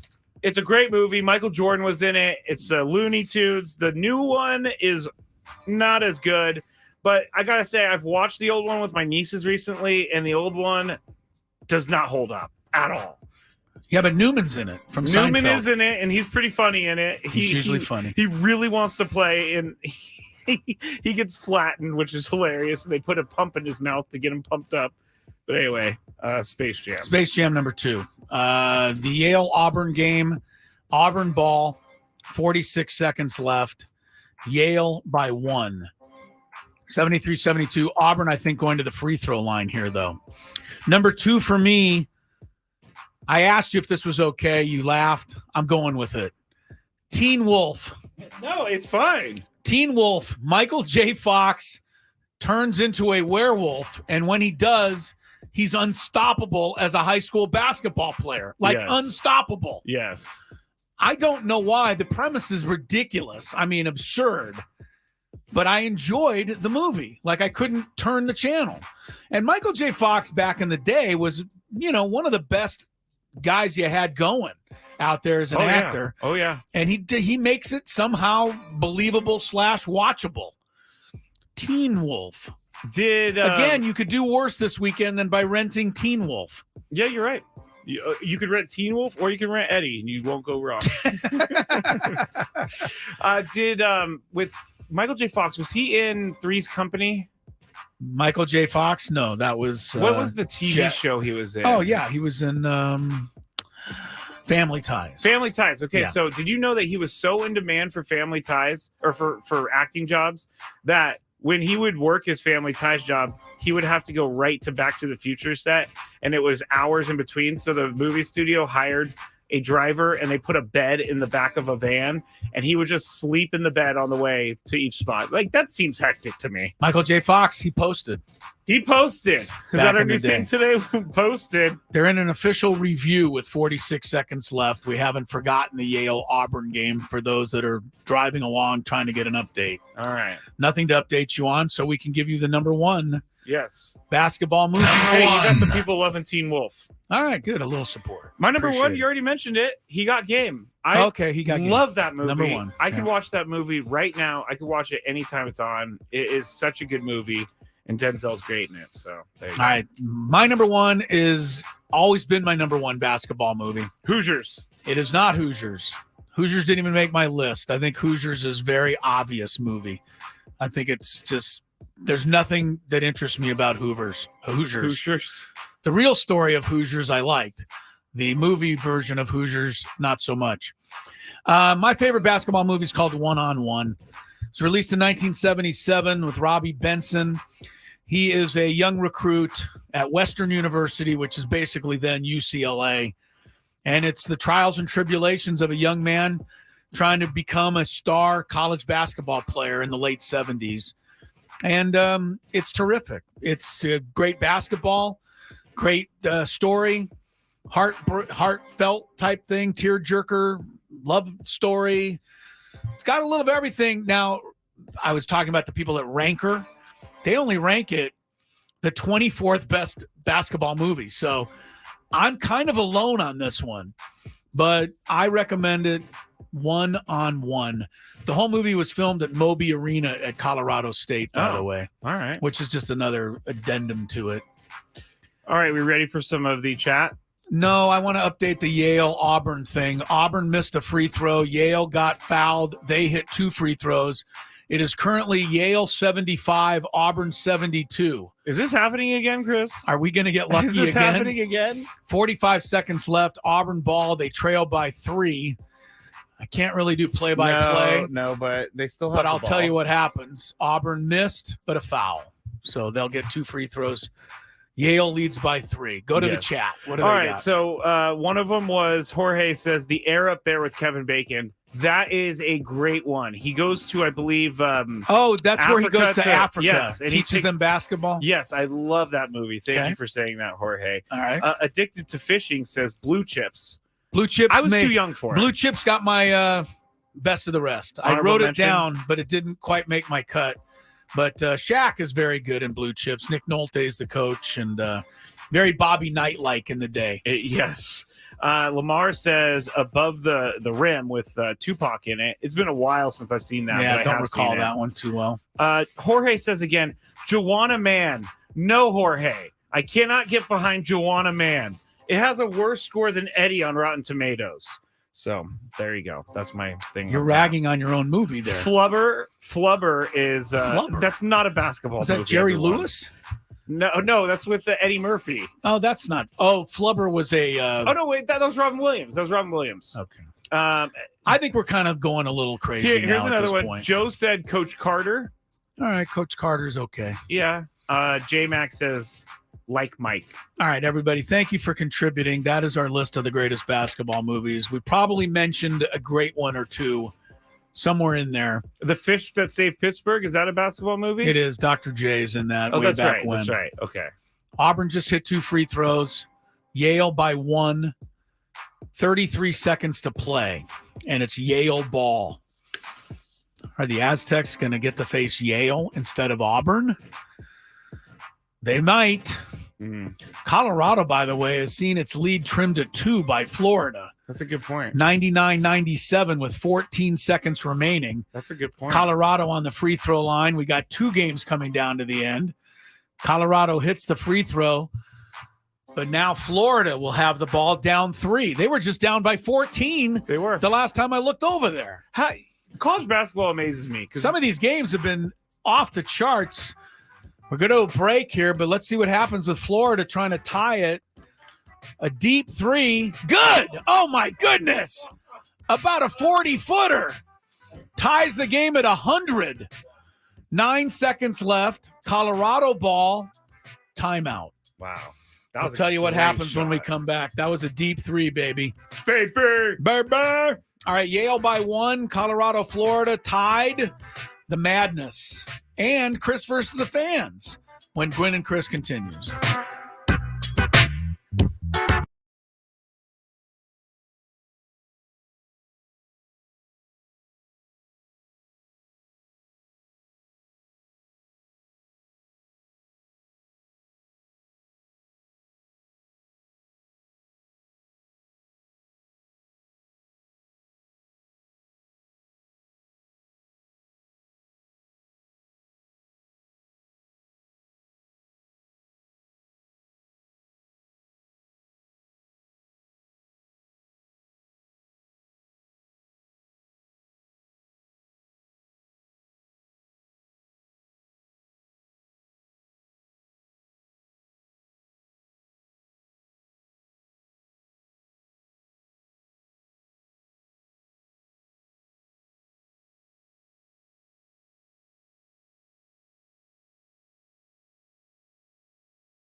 97.3 The Fan. All right, the madness of March continues, and one of the highlights you'll see over and over tonight. Sorry. Easy does it, Scraby. One of the highlights you'll see over and over tonight was the game-winning shot for Colorado. Came with a second and a half remaining. Baseline jumper, it went in. It bounced out. It rolled around, and eventually it went in. And Colorado defeats Florida in easily the highest scoring game of the tournament, 102-100. That has just gone final. Meanwhile, Yale holding on to a 2-point lead, 9 seconds left against Auburn. Auburn, one free throw. Missed it. Rebound. It's a tie massive up. Humanity. Whose ball? Ooh, elbows hitting the floor everywhere. Auburn's ball. Oh, man. Oh, no. Auburn's going to get a chance to tie it, maybe win it with 6.8 seconds remaining. Wow. It looked like Yale had it. They were up by 4. Auburn went down driving layup. They called a foul. Missed the free throw, but a tie-up and Auburn's possession. So Auburn may escape this and get it to overtime, or they could win it on a 3. Chris vs. the Fans is coming up in just a second, but we're going to have to hold off on that just for a moment. Just for a moment. We kind of care about the result of this game because the winner bit. of it plays the Aztecs. I don't want the Aztecs to face Auburn. That big guy scares me. Yeah. Auburn's got the ball inbounding underneath its own or underneath the Yale basket. So if they score, they're right there. They get it in, layup, blocked, foul. Wow. That looked like a lot of ball? That looked like more of a foul than the last call. Well, that was a foul. So Auburn now will have a chance to tie it at the free throw line. Boy, the guy got pretty open under there. Come on, Yale. Don't do this to me. Yale's going to, God, they had this. They're going to be one of these games where Yale's going to be like, how did we let this get away? 2 free throws, 6 seconds left for Auburn to tie it. No good. Wow. Real quick, while they're shooting the other one, Ale says, hey, guys, I'm watching you from Seoul. You were my morning show out here. So, thank you. Good morning. Good morning. We are watching March Madness. Has he got to miss the second free throw, I would think. Can't make on this purpose, one. Right? Yeah, on purpose. 6 seconds left. He did. He missed it. Oh, my goodness. Auburn rebound, block shot, loose ball, 2 seconds, 3-pointer. No. Oh, man. They did not make it. Wow. Auburn had about 6 chances after that missed free throw. I just envisioned the shot going in right there. I did too. But That's it didn't happen. Amazing. No, that was a great block, too. Beautiful block shot on the inside. Yale beats Auburn 78-76. The Aztecs' chances to go to the Sweet 16 just increased. Wow. It doesn't mean they've done it, but you can't tell me that you'd rather face Auburn when you could face Yale. You want to face Yale. Yale? Auburn looks like a good team. Such a terrific team the entire game. Yale has a lot of guts, though. And also keep this in mind. Last year, Princeton went all the way to the Sweet 16 out of the Ivy League. That's true. So I always forget about that. Yeah. And we've been talking about the Mountain West and how bad they've been in the tournament.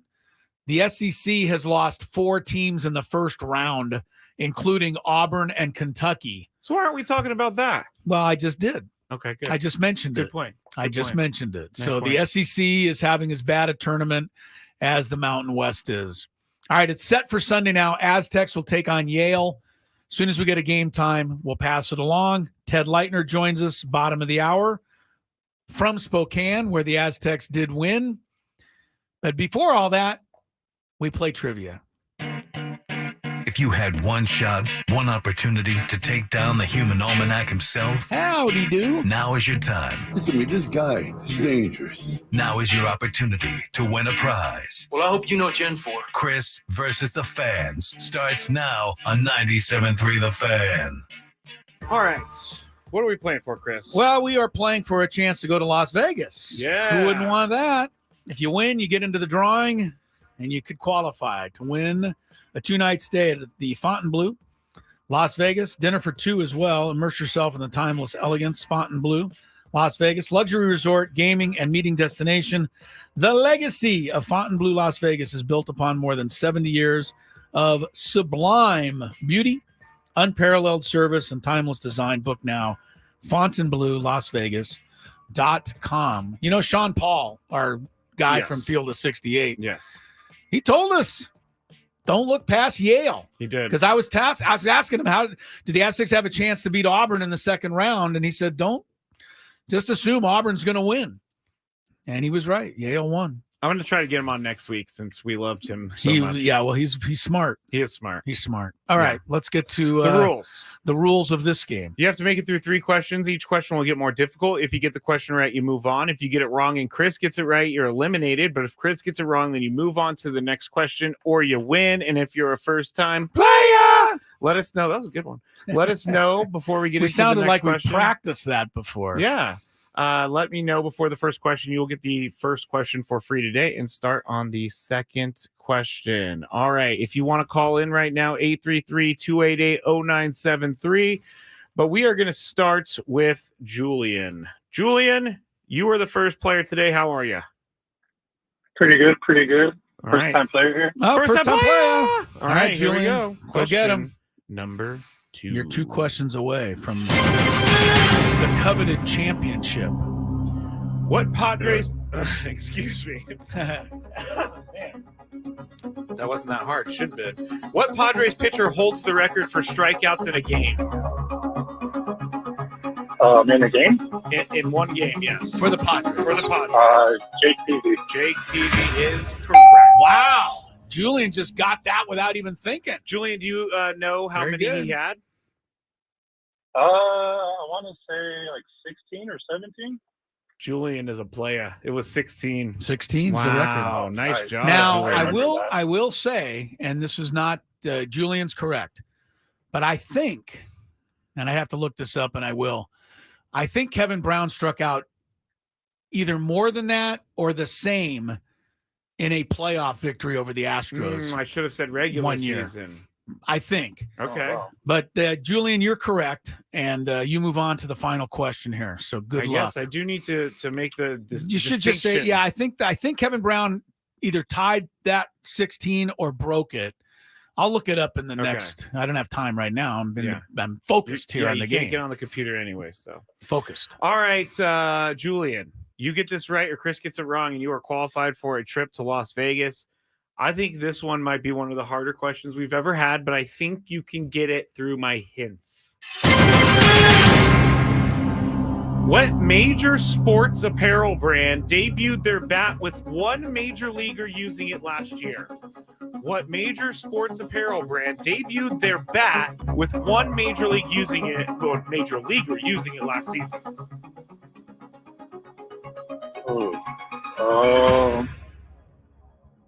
I'm going to go with New Balance.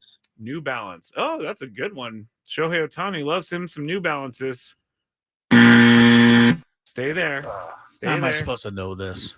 Because you know weird stuff like Nike. This. Nike? Yeah. Julian, Wow, you're a winner. Julian. Your first time out. That is very incredible. good. Stay right there. Good for you. I had no idea they were in the bat making business. Under Armour. Yeah, well, I had no idea they were in the making business either. And how were your clues supposed to help us get that? Major sports apparel brand. Oh, I see. So that narrowed it down to like 13. So it's a Nike, Adidas, Under Armour. Yeah, basically. All right. So you think the question was too hard? No, it's a good question. I didn't know it. And neither did Julian, but it doesn't matter if he knows it, if I don't know it. Yeah, that's true. So Julian has moved on, advanced for an opportunity to go to Las Vegas. Good on you, Julian. I'm glad. I like when a first-time player wins because I think a lot of people, honestly, I feel like they think, and I could be wrong here, but I think people just in general feel like I kind of need to have experience to win this game. That's not. Do you know what I'm saying, true. though? Yeah. I know it's not true, but I want to be clear that it's not true. People come on their first time and win all the time. It happens quite often, even, and Julian is proof of that. So, yeah, that's why I'm saying I'm happy that he was able to win that. I'm trying to look up the playoff game, but I'm not finding it. The Astros and Padres. It was the. Let me see. It was the very first game of the 1998 playoffs in Houston. Jim Leyritz hit a home run. The Padres won 2-1. Tony Gwynn had a big hit against Randy Johnson in a lefty-lefty matchup. That was like incredible. I have typical Tony Gwynn pulling off a magical base hit.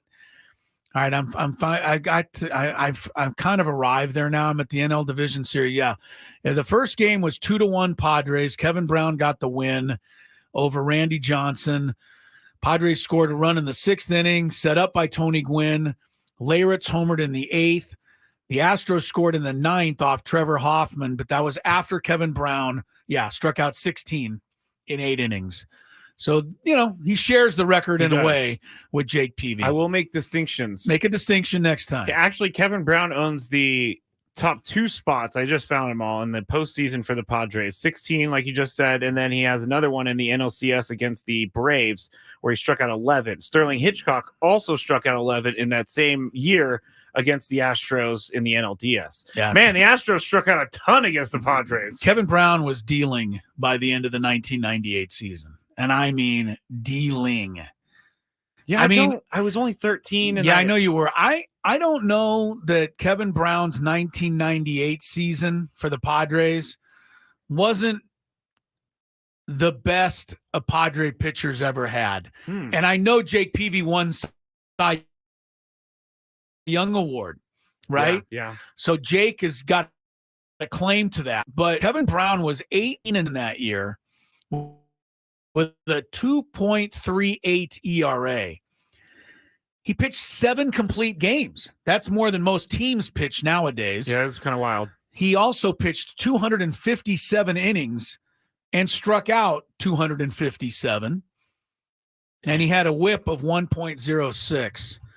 And in the playoffs, he was just about unhittable until, of course, we got to the World Series against the Yankees when, for some reason, everybody became somewhat hittable. Who won the Cy Young over him that year? In 1998, he finished 3rd that year. Kevin Brown did. I got to go down. Hang on. Hold on. NL Cy Young Award winner that year was, Trevor Hoffman finished ahead of him 2nd. That's crazy. And then Tom Glavine won.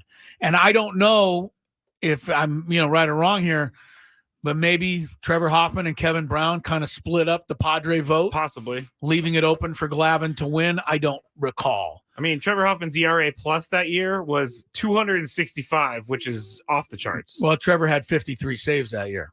Yeah, off the charts. 1998 was a good year. Yes, a very good year for the Padres. But Kevin Brown was one of the reasons that it was. All right, good on you, Julian. You win Chris First of the Fans today. We will take a deep breath and a break. The Aztecs are on through to the 2nd round of the NCAA tournament where they will face Yale on Sunday. As soon as we get a game time, we'll pass it along to you. Ted Leitner joins us soon, as does Mark Ziegler. All kinds of Aztecs coverage ahead after traffic. From the 90s.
It's Gravy here for SD Fat Loss, and yes, you already know it. I have lost 40 pounds thanks to the program, and I am still going strong. I'm still feeling great, and I can keep up with the dogs on the walk because of it. I tried all those fad diets leading up to SD Fat Loss, and none of those diets worked for me. And if they did work for me, as soon as I was done with the diet, all that weight would come right back. So I was discouraged, and I didn't really know how I was going to lose weight. I didn't even think diets work for me anymore. But SD Fat Loss came around, and they helped me crack my weight loss code by getting me on the program, getting me educated on what I need to do, how much I need to eat, when to eat, all of the things that I was kind of winging on my own. But because they have experts, they're able to give you the information that you need to be healthy. And remember when I said that I just gained all that weight right back after those fad diets? Well, SD Fat Loss is committed to helping you maintain your weight, and they will help you after the diet is done. They're going to give you a program that'll help you be successful in keeping that weight off and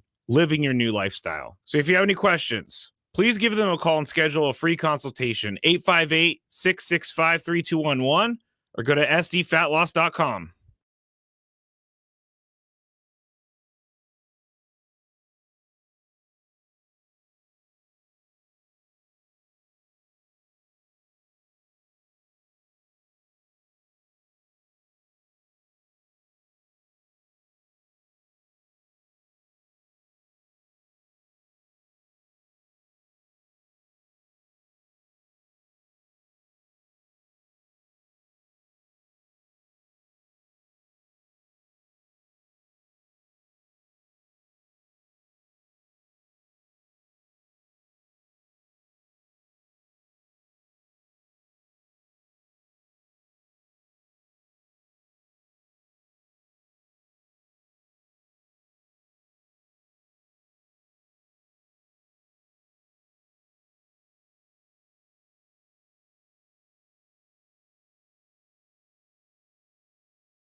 It'll be the Aztecs getting Yale in the second round of the NCAA tournament. Welcome back to Gwynn and Chris. 4:20 is the time. Chris, hello, Matt Scraby. Together in our Odyssey Palace studio, second year in a row. The Aztecs survived their first-round game as a 5 seed. They beat UAB today 69-65 in a game that caused me a heart attack or two along the way. Yeah. Aztecs had a 12-point lead. Let that get away. UAB went up by 3. couple of different times late in the game. Jaden Ledee, time and again, brought the Aztecs back. Aztecs hit 9 straight free throws down the stretch, and that is stressful enough. Yes. But they hit them.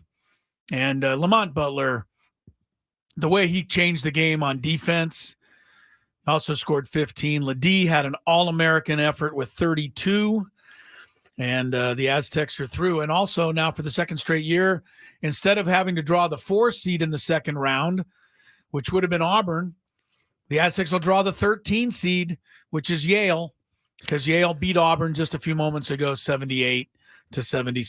I can see the San Diego State haters out there because they are successful now. So they do have haters out there. Okay. And I can see them being like, well, the reason San Diego State's getting to the Sweet 16 is because they're playing bad teams in the second round. There's no bad teams. Yeah, exactly. Sorry to say, there's no bad teams. Number one. Number two, you can say whatever you want about their run last year. On their way to the final, they beat the number 1 team in the tournament. So that should answer any question or argument that a hater has. But then they played Florida Atlantic. Yeah, they did. But and Florida Atlantic beat Alabama. everybody to get there. Florida Atlantic beat everyone to get there, and Florida Atlantic's supposed to be unbelievable this year. Yeah. They bowed out in the first round today. Northwestern took them down in overtime. Yeah, that was a bummer for me. Yeah. UConn won. Well, that's not surprising anybody. And I'm not even thinking of looking ahead. But if the Aztecs beat Yale on Sunday. Yeah, who did they play? UConn would be next. Oh, that's right. Yeah, okay. UConn would be next unless something wild and crazy happens before then. There are a couple of games in progress right now. All of them in the first half. Texas A&M leads Nebraska 25-24. The other couple of games just got started, so we'll keep you up to date on those, including Purdue taking the court shortly. Who are they playing? Grambling State. My Tigers. Can Purdue shake off their demons? I don't know. And beat Grambling State?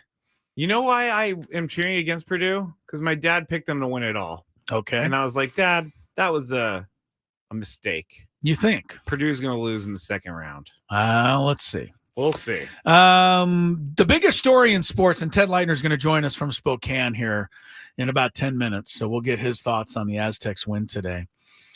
Major League Baseball, Shohei Ohtani, Shohei's interpreter, $4.5 million, gamblers. It's got all the makings of a reality show, doesn't it? 30 for 30, yeah, something. Major League Baseball has now opened a formal investigation into the matter surrounding Shohei Ohtani. Now, did they do this just to try to shut up all the people who say, oh, baseball will never do anything to Ohtani? Or are they doing this with the idea of trying to find out some stuff? Come on, Chris. What do you think? They're doing it to shut us all up, but it's not going to work. All right. It's not. It's a conspiracy. It's a conspiracy. I want to make this clear because I had someone talking to me on DM last night saying that I make it seem like I think he's guilty of betting. I'm going to make it clear. I don't think he's guilty of betting. What I do find interesting is the wire transfers in his name to a bookmaker in Southern California. And that's a big deal because you're part of I can't remember the term for it, but you're furthering an illegal operation by But you're money. not if somebody steals your money and sends it to a gambler in Southern California. If you have no idea, truthfully have no idea, then that's okay. But then you it's should hard to wire transfer without his approval. All right. Here's the problem that Major League Baseball is going to have in terms of this investigation. Ohtani has a right to refuse cooperation because he's a member of the MLB Players Association. He also could invoke his right under the interpretation of arbitration precedents to refuse cooperation because there's a criminal investigation that's already underway. So Ohtani doesn't even have to talk to Major League Baseball. And I'm not his lawyer, but I would recommend that he doesn't. Probably. The more that he doesn't say, the better off it is for him. There's already been so many changes in the news and how it's the story has changed 16 different times already. If I am Ohtani, I'm not going to talk to Major League Baseball right now. Now, baseball wants to try to suspend Ohtani. See, you're thinking that baseball doesn't want to do anything to Ohtani. I'm thinking. Yes, I am. I know you are, but I'm thinking baseball just can't do anything to Ohtani. The Players Association is like the most powerful union on the planet. Very powerful. You're right. There is no way baseball can just say, well, while this is all going on, we think it's better that you sit out. They won't be able to do that, even if they wanted to do that. So I think you're being a little bit unfair to Major League Baseball here. Really? Yes, I think baseball would like to find out what happened here, but I don't think they're going to be able to. And so we're all going to be kind of left to guess whether Ohtani took $4.5 million of his own money, sent it to gamblers to try to protect and help out his interpreter. Ippei Mizuhara. Yeah, whatever. Nobody cares about him. They It's care about it. true. It's really true. There's a story involving Shohei. It's like saying there's Taylor Swift and one of her friends was arrested for shoplifting.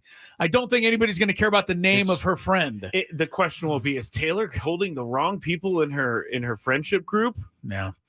But anyway, did Ohtani send the money? Did the interpreter steal the money and then send it? What went down? It'll be up to what the interpreter said first is that Ohtani sent it to clear his debts, and then Ohtani's lawyers said he's lying, and then he said, "Oh yeah, I forgot. Shohei didn't know anything about it." Like, come on, guys. I know. Your problem as a conscribuser, your problem is that you do not go along with the laws of the land. Meaning? The laws of the land are you're innocent till proven guilty. In your mind, you're guilty until proven innocent. And that's where you go wrong. I don't mind that you think these things, but it's not fair to just assume them. I never said he was guilty. Because the land of the law of the land, is that you are innocent first. You tend to make people guilty first. Trendwave on YouTube says something interesting. The FBI is already involved. This is how it was all found out, is that the FBI was doing an investigation on the bookie, and the bookie, his legal team ended up finding these wire transfers. Now, I did read something about the bookie, also interesting. He did see Shohei Ohtani's name on the transfers, but he said, I don't really care. I don't care how I get my money. I'm not going to throw myself under the bus to expose Shohei Ohtani. And then he also would tell other people that he does take bets from Shohei Ohtani. So that's another crazy thing. Well, there's other reports that say Shohei Ohtani absolutely, flatly, categorically denies that he ever bets at all. I will say once again, I do not think he is betting on baseball. Well, I do not think he is betting on baseball. You think everything else, though. And I'm not saying you're wrong. I'm just telling you to pump the brakes because it's way too early to really start making those assumptions. Can I make a statement about Kate Middleton real quick? It's a serious thing. We're coming up on the bottom of the hour, but I have to tell you that if you listen to the Scraby Chronicles, Scraby spends half of his time talking about the royal family and Kate Middleton. And it's your show, so you're more than welcome to do that. I don't know if I spent half the time, but not quite half. But I'm going to allow you to give an update because I do think that even sports fans are curious enough about the whereabouts of Kate Middleton. And if you hadn't heard, they have finally found her. Well, but there's some bad news that goes along with this. So I'll let you update the Kate Middleton story. Yeah, it's very sad. Very, very, very sad. But she did put out a video today, and it was her saying that she had surgery on something in January on her stomach, and then they thought it was non-cancerous. And then as she was recovering, they found out that it was cancerous. And so she's going through chemotherapy, and that is why she hasn't been in the public at all. And so you have to super sad. You have to really, send your thoughts now to Kate Middleton, all of you people, all of you conscribusers out there who thought something amiss was at work. The only reason with the royal family, it turns out now that this young lady who's revered as much as any woman on the planet has been suffering and struggling with cancer. I'm going to and back now off. all of you people like you, Scraby, who said they need to be forthcoming with us and honest with us, and they owe us.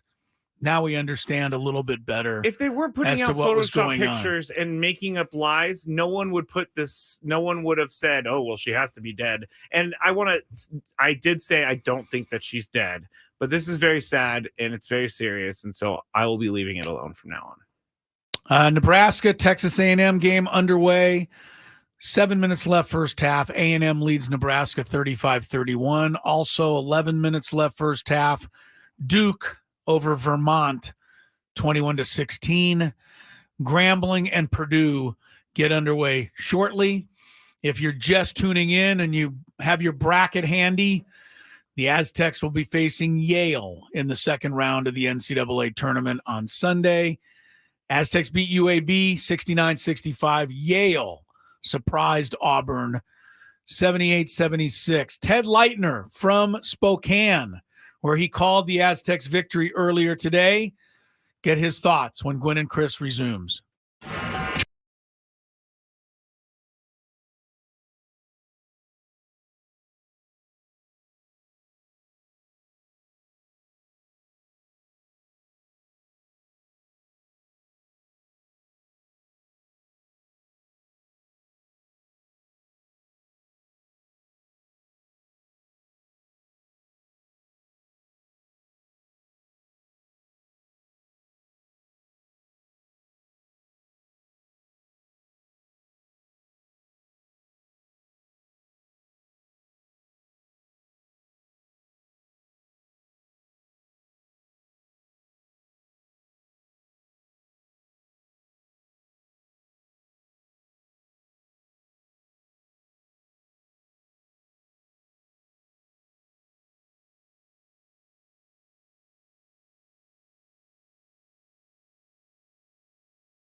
Got Charles Barkley on television right now. You know I love Charles Barkley, Scrape. I know. One of my all-time favorites, but I can't hear him right now. But I'm sure that Kenny Smith and everybody else giving him a rough time about Auburn losing. Sorry about that, Charles. You will not get a chance at the Aztecs on Sunday. Instead, it'll be Yale against the Aztecs on Sunday. Yale knocked off Auburn 78-76 after the Aztecs took out, and barely, but took out nonetheless, UAB 69-65. Couple games in progress right now. 9 seed Texas A&M leads Nebraska 40-33 first half. Do you know how many games Nebraska's won in the NCAA tournament, Scrape? I can't even remember. Great powerhouse school like Nebraska. They were in it. They've never won an NCAA tournament game. They've been in it, but they haven't won. Only 7 times, but every time they've been in it, they've lost. Duke leads Vermont 22-16 midway through the first half. Those are the only 2 games going right now. Coming up in just a moment from Spokane, Washington, where the Aztecs survived, Ted Leitner lives another day, and he will join us after we check traffic. From the 97.3 The Fan Traffic Center, here's Vicki Pepper. 75 east at the toll plaza, a rollover collision causing big delays, and 5 south at Rosecrans, a disabled vehicle blocking the off-ramp. I'm Vicki Pepper with Gwen and Chris, San Diego's #1 sports station, 97.3 The Fan.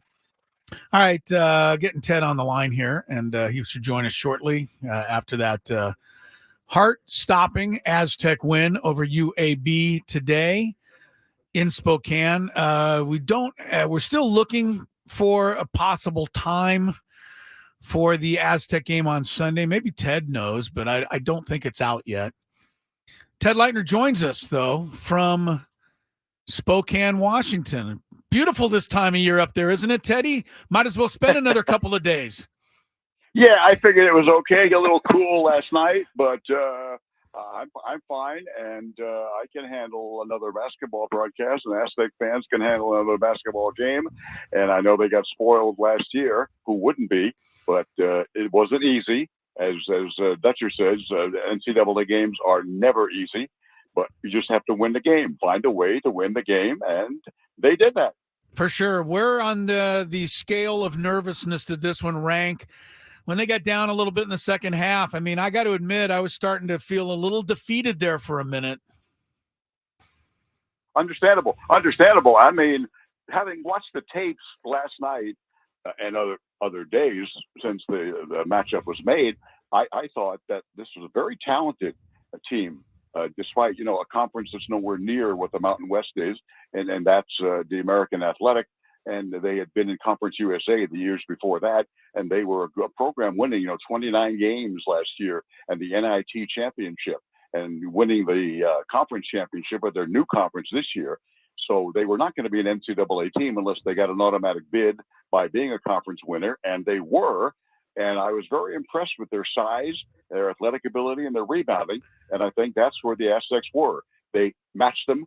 I think they had a couple of more rebounds, but they each had 14 offensive rebounds. So the Aztecs answered the fact that they could rebound with a team that was their strength. And they did that. Defense was not the Blazers' strength. Rebounding was. The Aztecs answered that. And they wind up with 17 points on turnovers and get 11 steals. The Aztecs turned it over a couple of more than they normally do. And it wasn't the total number of the turnovers, just that when they got them, they were in the midst of a run where they might have blew them out in the first half the way they were going, but they were not able to do that. So I really, it was very, very nervous that they were that close. And once again, the Aztecs don't play well with big leads all year long, even in games that they won. They did that. If you remember, Chris, they had the double-digit lead against Washington in the tournament in Las Vegas in November. Then they had a double-digit lead against Cal in Orange County on the neutral floor again. And they've done that so many times. And they blew an 11-point lead in the first half. Actually, they got to a dozen, I think. And this, for some reason, and poor shooting is part of that, but they were turning it over, and not so much in the total numbers, but in bunches. And I think that made it a close game and it kept them from getting rid of that team early on. But that was extremely, to answer your question, that's a 9 on the nervous 10 scale, but they found a way, and they found a way by making their free throws. That's exactly what they did. And we followed Aztec basketball for 40 years. We always make our free throws, right, Ted? No, that's actually not true. The quite opposite. The opposite has been. I remember that game against Boise State, and even Trey Kell, a good free throw shooter, and all those guys. They missed like 6 in a row, and they had a 10-point lead there, and they couldn't score and couldn't make their free throws, and they lost that game at home. They have had moments where they're not able to make shots this year, and other years, like you say, not able to make free throws. And they were 8 of 10 in the first half. They were 8 of 10 in the second half. And Lamont Butler, who's had, I don't know where his shooting went, both for 2s and 3s and free throws, but here's a guard shooting 57%, and he was a little lower than that going into the Mountain West tournament. And Lamont goes 5 out of 6. Ledee goes 9 out of 10. And that was the ball game. If they don't do that, they lose easily by probably more points than they won by. Now, that's clutch on national television, NCAA. You make free throws like that. That is a big-time clutch performance to win the game. Agreed, 100%. Ted Leitner's with us, where he called the Aztecs 69-65 win over UAB today. I've actually gone further into the interview without asking your thoughts on Jaden Ledee than I planned.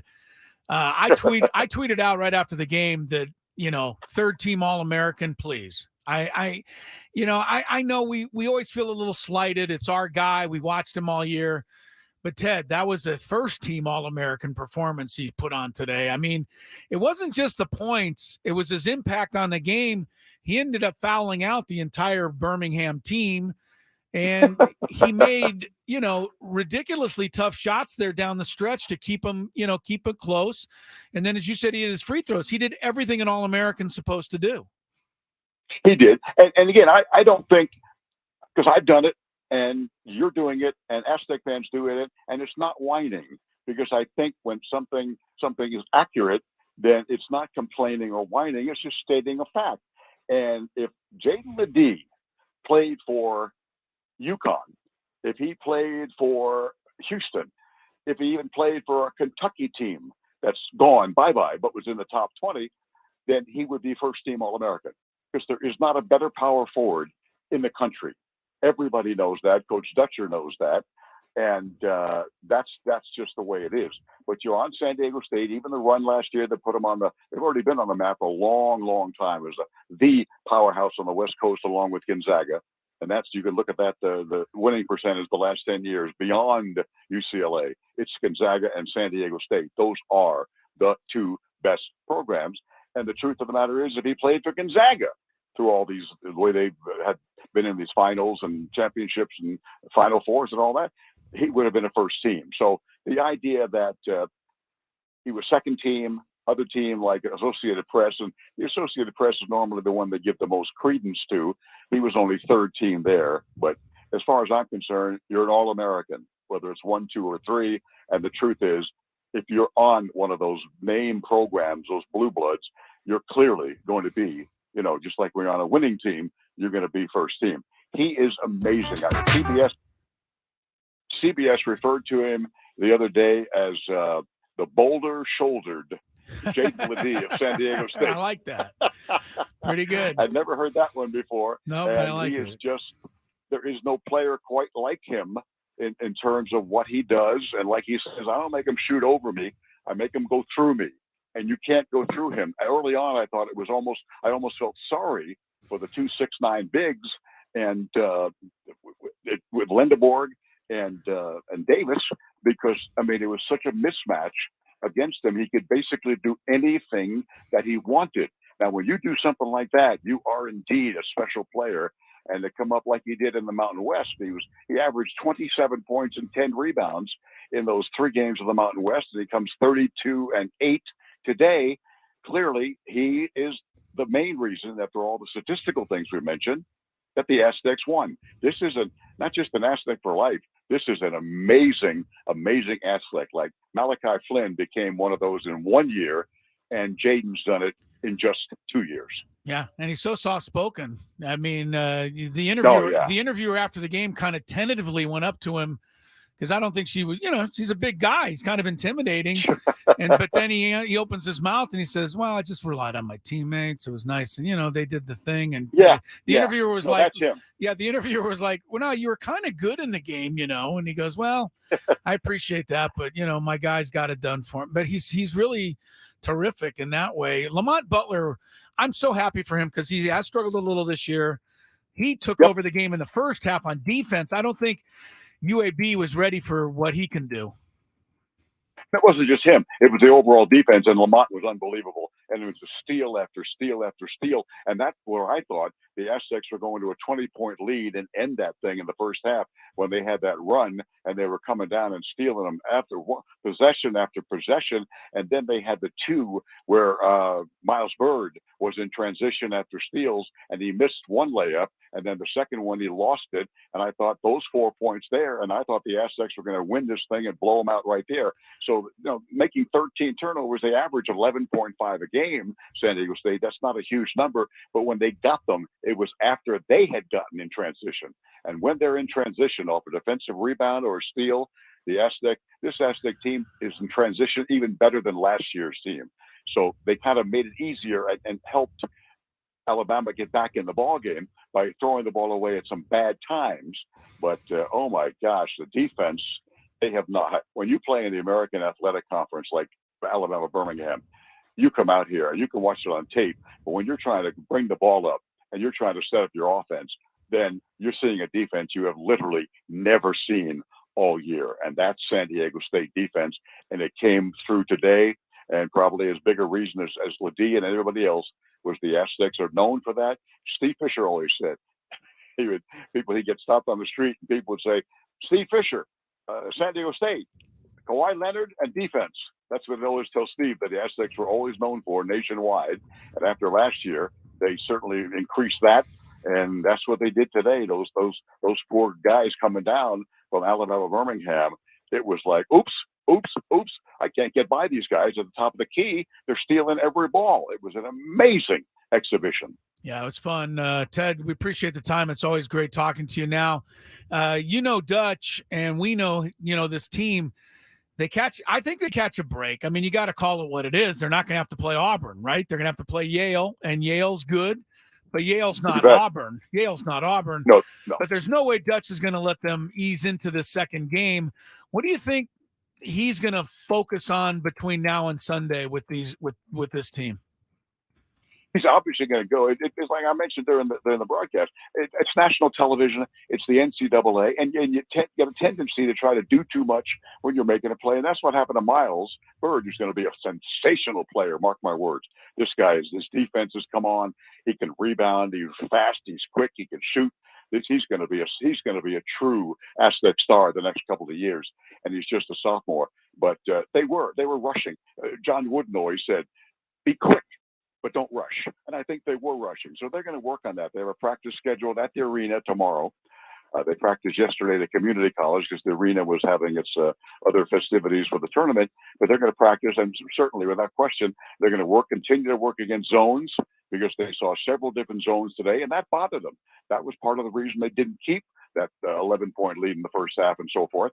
And when they increased the lead in the second half to 12, they were facing zones, and that's, everybody should zone the Aztecs because they're not a great shooting team. You should zone them until they make shots to get you out of the zone. But the Mountain West basically is a man-to-man kind of a conference, a half-court conference that plays defense and pounds you. And as a result, they don't see it very often. So it was very effective. And I expect that Yale, they ain't dumb. They're Yale.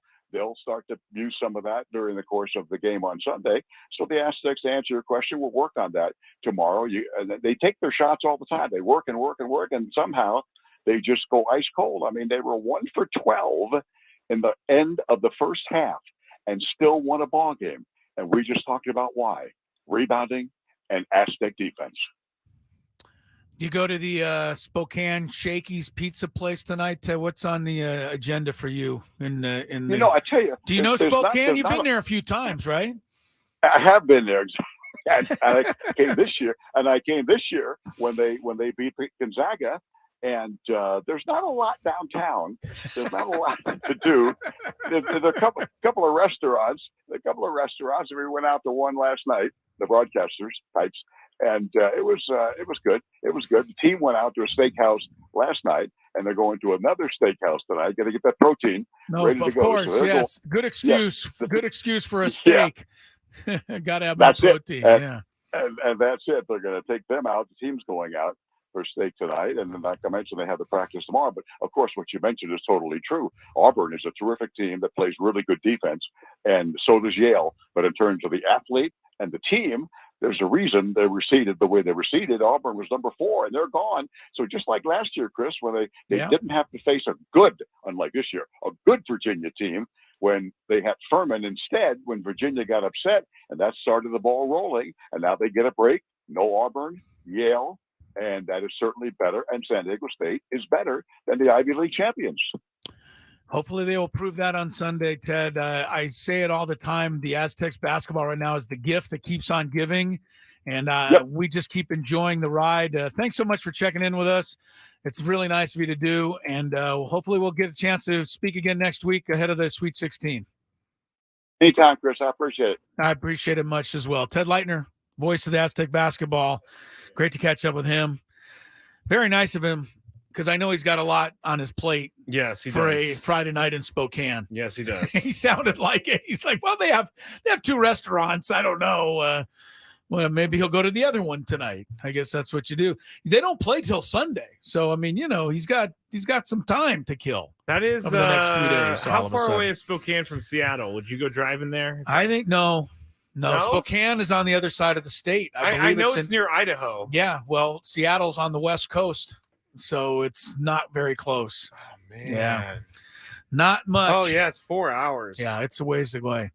All right, good to have Ted on. Mark Ziegler's going to catch us up with a little his commentary after that game. We'll get him in the 5:00 hour. Look forward to that. 2 games in progress right now. Right before halftime, Texas A&M has already scored 58 points in the first half. That's impressive. Gives them to Colorado State. Yeah, Colorado State scored 44 in the whole game. Yeah, Texas A&M leads Nebraska 58-43 right before halftime. 15-point lead for the Aggies. Duke over Vermont 28-23. Those are the only 2 games going right now. Back with a happy hour next. Wait, no, we need to kill 10 more seconds. Because I went too early? The music that I played during Ted's interview was the outro music. I did not mean to do Why that. did you play that? I didn't play it. Yes, you did. No, I started the timer too early. Operator error. It was. Operator error. It was. You know what? There's the music. I'm going to admit when I'm wrong from now on, Chris. Yeah, turn over a new leaf. What the hell? Why not? All right. Texas A&M at halftime leads Nebraska. The score is 58-44. Happy hour. We're happy. The Aztecs won, and more to come on Gwynn and Chris.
Kicking off the happy hour on a day when we're happy.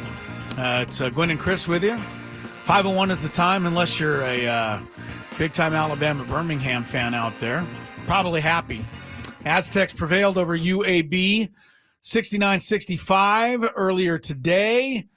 Game that went right down to the final shot. Aztecs led by 3 with only seconds remaining. And it was Butta Johnson. Yeah, that's right, Butta. Buttaah. Butta, who had made 5 threes in the game for UAB. And he got off a tying 3, but Reese Waters defended it well. He missed. Waters ended up with a rebound, got fouled, made 1 free throw down at the other end. And the Aztecs had their victory after letting a 12-point lead slip in the second half and falling behind by as many as 3 in the late going. Jaden Ledee was All-American, 32 points, 8 rebounds. Lamont Butler was really extraordinary on defense, and he added 15. As a matter of fact, those 2 guys shot the ball well today, Scrabe. They were a combined 16 of 27. The rest of the Aztecs, not so much. 8 of 28, which is 28% for the rest of the group. But they put it together enough to get the win over a pretty good UAB team. And next up for the Aztecs is Yale. The Bulldogs upended Auburn 78-76. Mark Ziegler covered the game for the San Diego Union Tribune. Always love talking hoops with him. He joins us here on Gwynn and Chris. Mark, is it setting up again? I mean, I'm starting to get deja vu a little bit now. We win a very difficult first game and then watch as the 4 seed is knocked out of the tournament again. I have the exact same sentiment. It was funny because after they won that game, I even asked Brian Dutcher. He didn't 100% agree with me, but I said it had kind of the same feel as the Charleston game last year. Real close game, some tight moments down the stretch. You make a couple plays, you win the game. A huge weight is lifted from your shoulders. And then, here we are 2-3 hours later, and the 4 seed's knocked out of the bracket. And that's what they're going to play the 13. Now, Yale's very, very good, but in terms of comparing to last year, it's pretty darn close. Mark, go over some X's and O's for us. Watch this game today, but maybe didn't know what we were looking at all the time. Did the Aztecs do a good job of dealing with their switching defenses? If I was UAB, I would have played the 1-3-1 a lot more than they did. They forced some turnovers, but I thought the Aztecs, by and large, got good looks. They just missed a lot of shots, which is kind of what we've come to expect. Yeah, I mean, early in the game, they came out in the 1-3-1, and the way they play the 1-3-1 is they have their biggest guy, longest guy at the top, and then their center is right in the middle of it, and they have a guard sort of patrolling the baseline there. It's a quicker guy. So what San Diego State was able to do with some effectiveness, particularly you saw it in the first possession, was get the ball to Ledee down on the baseline against a small player and just have him go to work. So they kind of went away from that and went to a 1-2-2, 3/4 court kind of light press that dropped back into a 2-3 zone. And that one, the Aztecs struggled against. They missed shots. They couldn't really get it where they needed to. They took a lot of contested shots late in the shot clock. But the interesting thing was on that last possession, when Jaden Ledee was fouled and made the free throws, they went to a man. And I'm writing a lot about what happened and the tactics behind that. But that was kind of an interesting game within the game there.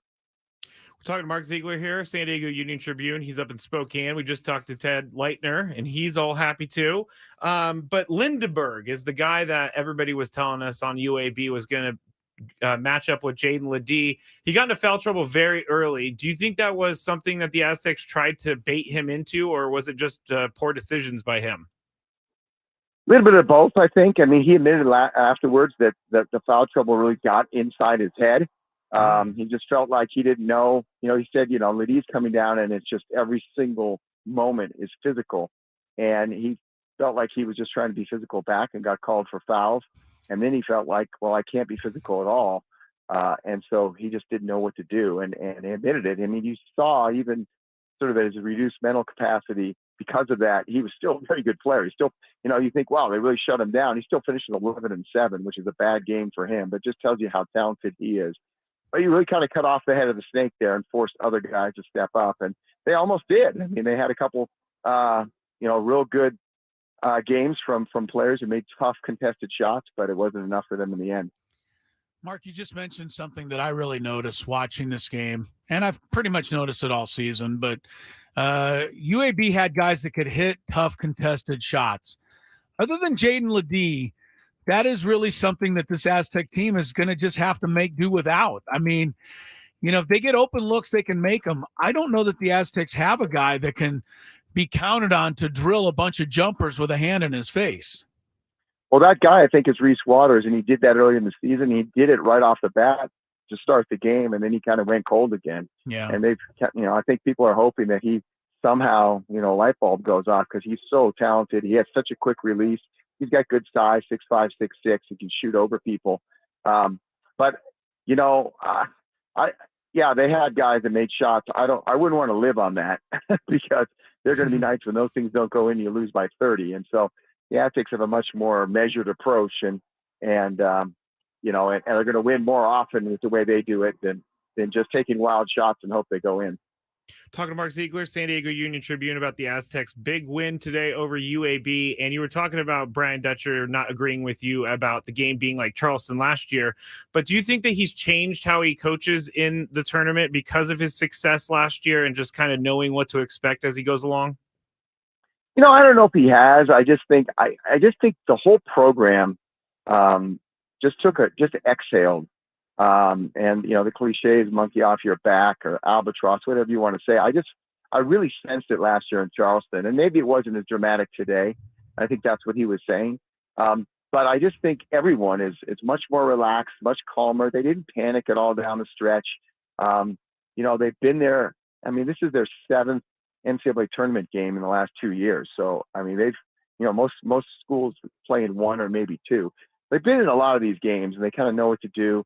And they really made a great tactical decision when the game was on the line, and UAB went to a man. A little bit of surprise there, but they felt like because of the personnel they had on the floor, that's what they needed to do. And the Aztecs, the coaching staff just very calmly called out, flashed a sign, called out a high-low play, and they executed it and won the game. And that just comes from experience in the tournament. Lamont Butler, he's going to always be heroic, Mark, but he was heroic today defensively. I know he finished with 15 points, and Ledee obviously dominated the game, but Butler had his own stamp on this game. I'm hoping that Yale isn't used to dealing with kids like this, because he is really something when he is getting in the passing lane and getting his hands on every loose ball. Yeah, it's going to be a really interesting matchup because they have the 2-time Ivy League Defensive of the Year. He's a guard as well, and they'll be going up against each other probably quite a bit. And so I bet you Yale is used to it because they have to face this guy in practice every single day.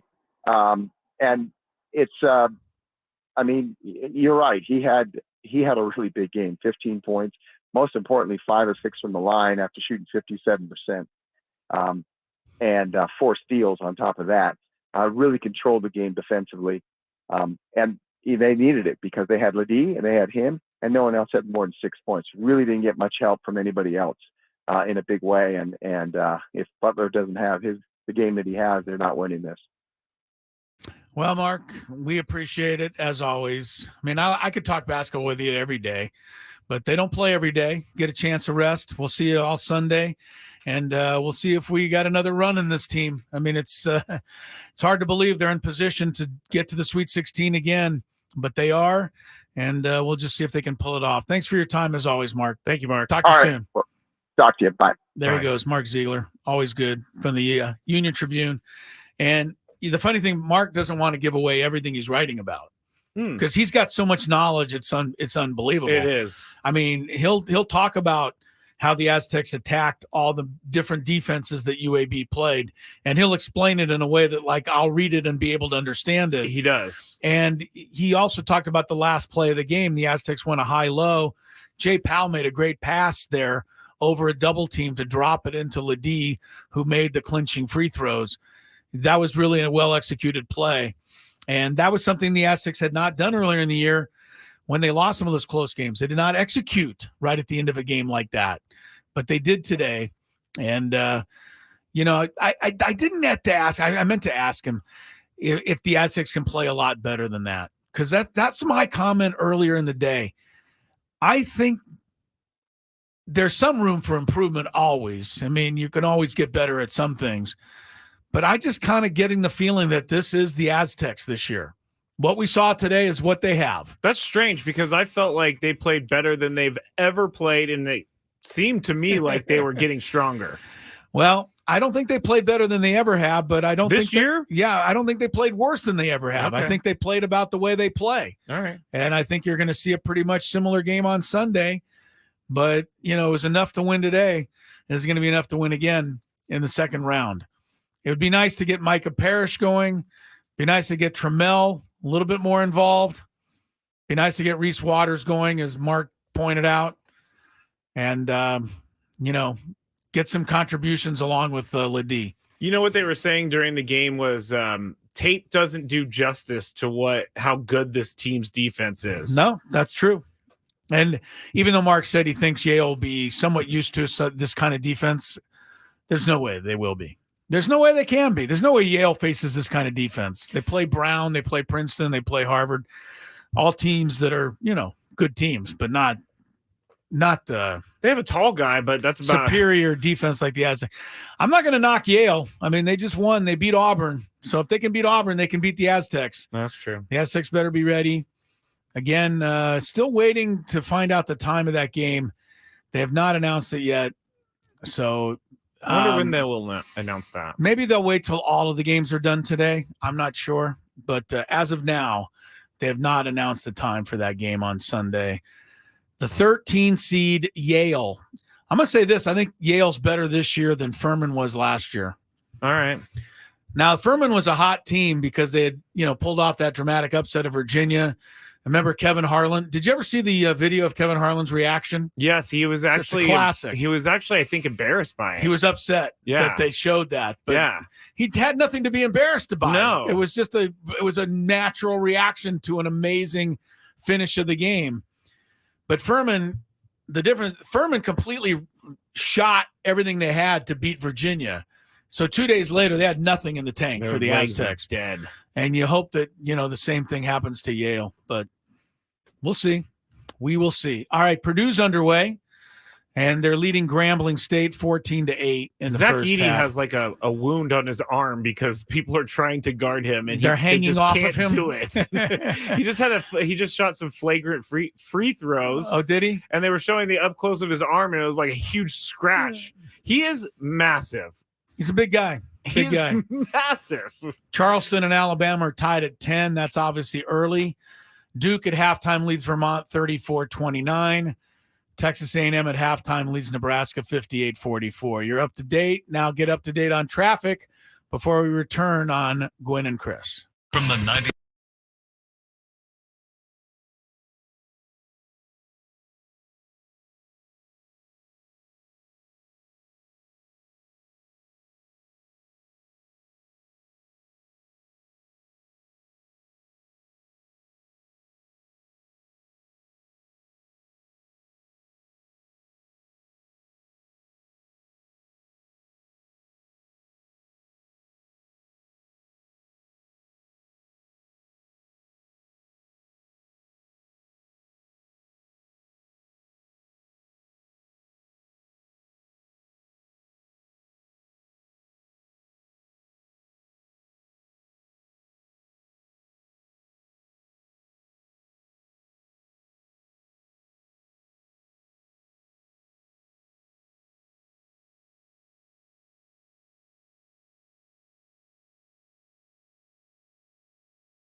Gwynn and Chris show with Chris Ello and Matt Scraby today. Of course, Tony's off.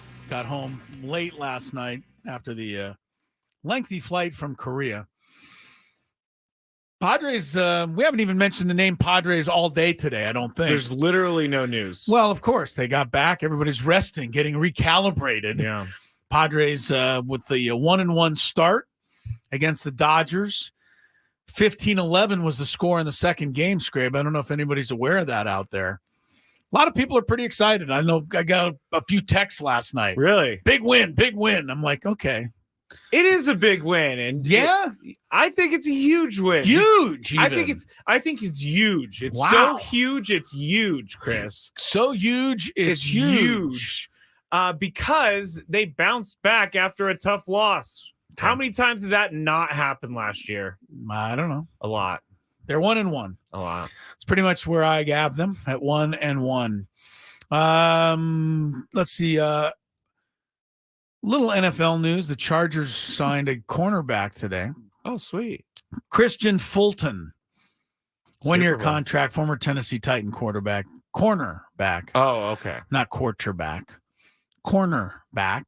Keenan Allen said a little bit more about what happened with him in the Chargers. I'd like to know what this Fulton guy, who he's going to cover in practice, since the Chargers don't have a wide receiver. You're right. They have Quentin Johnson, I think, and that's it. Yeah. So I guess the Chargers wanted to cut his salary a lot, and he was like, no. And then they're like, okay, well, we'll do this, and we'll present you with one where you make a lot of money this year, and then the next couple of years you're going to taper off money. And he's like, no, I just want to be paid the money that I've been told I was going to be paid.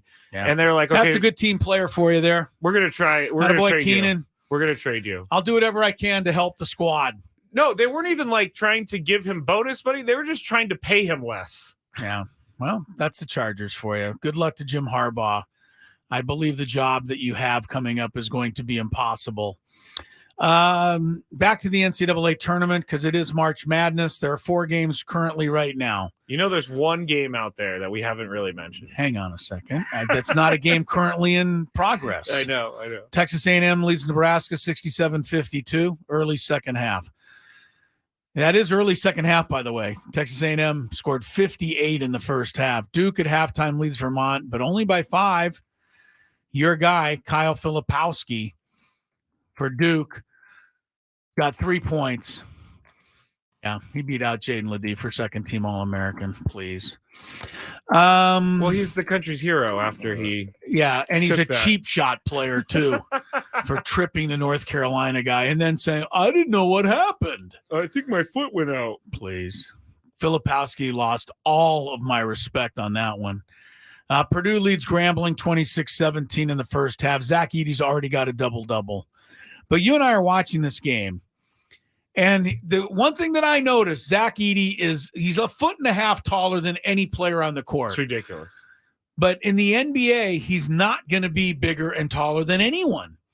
And I think that is going to make it tough for him because he's not used to having to score under pressure. He scores with no pressure on him at all. There's no one can get close to him. I just don't know that he's a certain surefire NBA guy. It doesn't really seem like these super tall guys are surefire NBA guys. We'll see. I'm not a good scout, so I could be way off. I didn't really think Chet Holmgren, the skinny kid from Gonzaga, I didn't think he was going to be any great shakes. Probably going to be rookie of the year. Oh, really? Oh, he's been dominating for Oklahoma City. I haven't really even heard about him. He and Wembayama are like battling it out for rookie of the year. Wow. Chet Holmgren's been great. All right. One other game, Charleston leads Alabama 19-18. That's in the first half. Earlier today, the Aztecs won. They'll play Yale. Yale upended Auburn. The Mountain West Conference took another blow.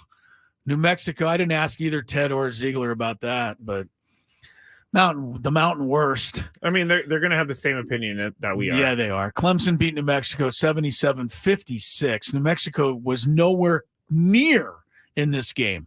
Like they were down 20 5 minutes into the game. It's ridiculous. It gets blown right out. Come on, Jalen House. Where are you there? Didn't see Well, let's see what Jalen finished with today.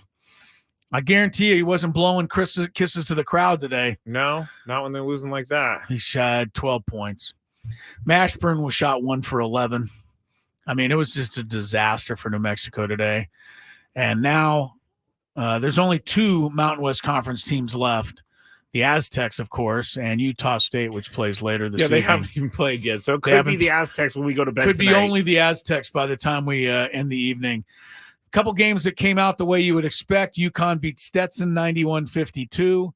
Marquette, although trailing at halftime, came back to beat Western Kentucky 87-69. Baylor blew out Colgate 92-67. Colorado won a thriller over Florida, 102-100. Last second shot for Colorado, won it at just before the buzzer. And I think that's it. Are there any other games, Chris? I don't know. I don't know. You know what? I think Sam Levitt's listening to the program. Yeah. See if there's another game that I maybe should mention in there. Oh, yeah. There was one game that went to overtime. Yeah, went to overtime. Sam Levitt, we're doing this because Sam Levitt, our pregame show guy, is so mad that he goes, Chris hasn't given every score but the Northwestern score. Here's the text chat that we're having. So Sam texted me like 10 minutes ago. Make sure you mention Northwestern win. And I said, we do need to mention that. He said, I want to hear it. And I said, I told Chris. And he goes, Chris literally mentioned every other game. Yes, I did. So now we mentioned it, Sam. Your Northwestern, what are they? The Wildcats. Yeah, the Wildcats. Duh, I knew. Northwestern pulled it out in overtime over Florida Atlantic. Busted my bracket. 77-65. Florida Atlantic had the lead with seconds remaining. Northwestern tied it. About, I don't know, maybe 5 or 6 seconds left. A driving layup. Florida Atlantic missed at the other end, or I think the shot was actually blocked. They went to overtime, and Ryan Langborg. Now, I mentioned Ryan Langborg. He dominated the overtime for Northwestern. He finished with a career-high 27 points. But Langborg played last year for Princeton. And remember, they made a big run in the tournament. Now he's with Northwestern. But again, he's a San Diego kid. San Diego guy, went to high school, I think La Jolla Country Day, but if I'm wrong, I'm sorry. What's his name again? Langborg. Ryan Langborg. All right, let me see. He's from San Diego, Northwestern player now. Had a big game today to help Northwestern oust Florida Atlantic, which means there will be no Florida Atlantic returning to the Final Four. Yes, that does mean that. Ryan Langborg, San Diego High School is what I'm going to search now. No, he's not as. But he went from Princeton, which is a great school. Northwestern's a great school. Don't get me wrong. Yeah, but smart. If I'm on the resume and I put Princeton, I think I'm going to get more looks. But maybe you want to play a little bit bigger time basketball. Northwestern is certainly bigger time than Princeton when it comes to basketball. I mean, Princeton went far in the tournament last year. I know, but Northwestern plays in the Big Ten. It's a much bigger deal. I know. You got TV contracts. You got the whole thing. NILs. You got all of it. You got a high school for Langborg. I'm looking for it. It's taking forever. La Jolla Country Day. You're right. I was right. He's a graduate student. Well, good for him because he's representing San Diego well. 6'4", 195. Next up for Northwestern, Sammy Levitt. Just give you as much love as I can here before you exit the tournament. Next up for Northwestern is UConn. That will be a tough one. What if Northwestern has to play San Diego State? Well, where does Sam's allegiances lie? Well, I would think they would ally with Northwestern. That's where he went to school. Yeah. I think you always go with your alma mater. I would not begrudge him that. All right, when we come back, we are going to talk some Padres, some young Padres. Did an interview with Scraby, John Nolan, Tin Caps play-by-play man. Fort Wayne Tin Caps. But more than that, he knows every one of these Padre young players, from Jackson Merrill to Jacob Marcy to Ethan Salas. You will get insight that you probably did not have. It's next on Gwynn and Chris.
Gravy, go.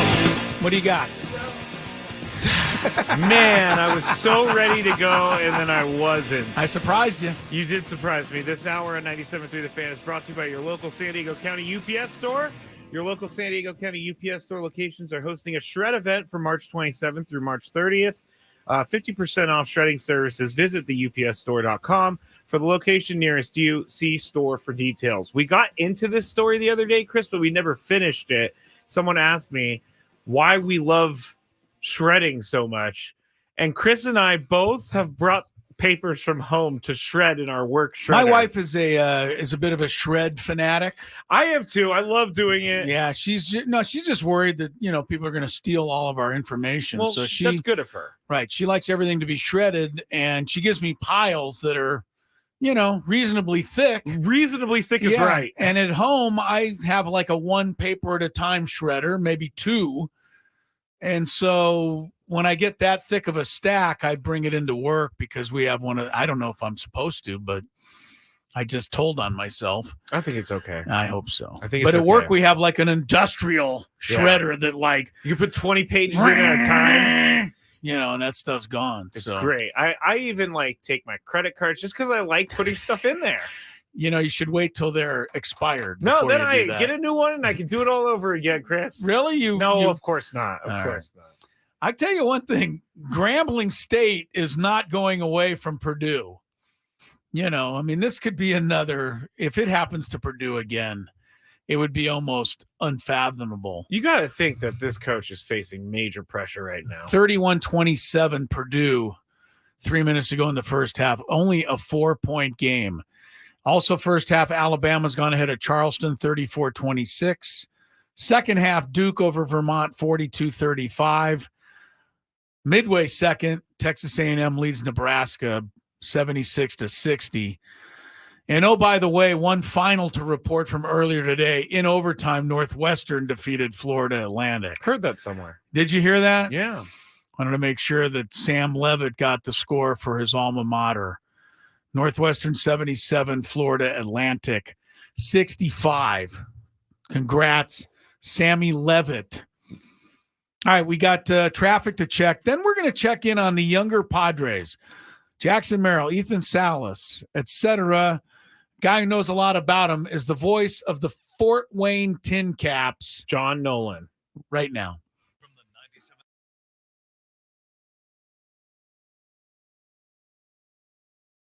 Down through Oceanside, also got your usual slowdown on the 15 North heading into Escondido. I'm Vicki Pepper with Gwen and Chris, San Diego's #1 sports station, 97.3 The Fan.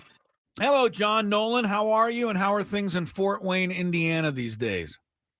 Hey, Chris. Hey, Matt. Thanks a lot for the chance to connect with you. And if only I had someone to negotiate on my behalf, maybe I'd be joining you guys in the sun rather than chilly weather. We're in the 30s here in Indiana, but ready or not, we'll be playing ball soon. Yeah. Now, I have spent some time in Fort Wayne, Indiana. I broadcast Gulls hockey here in San Diego many years ago.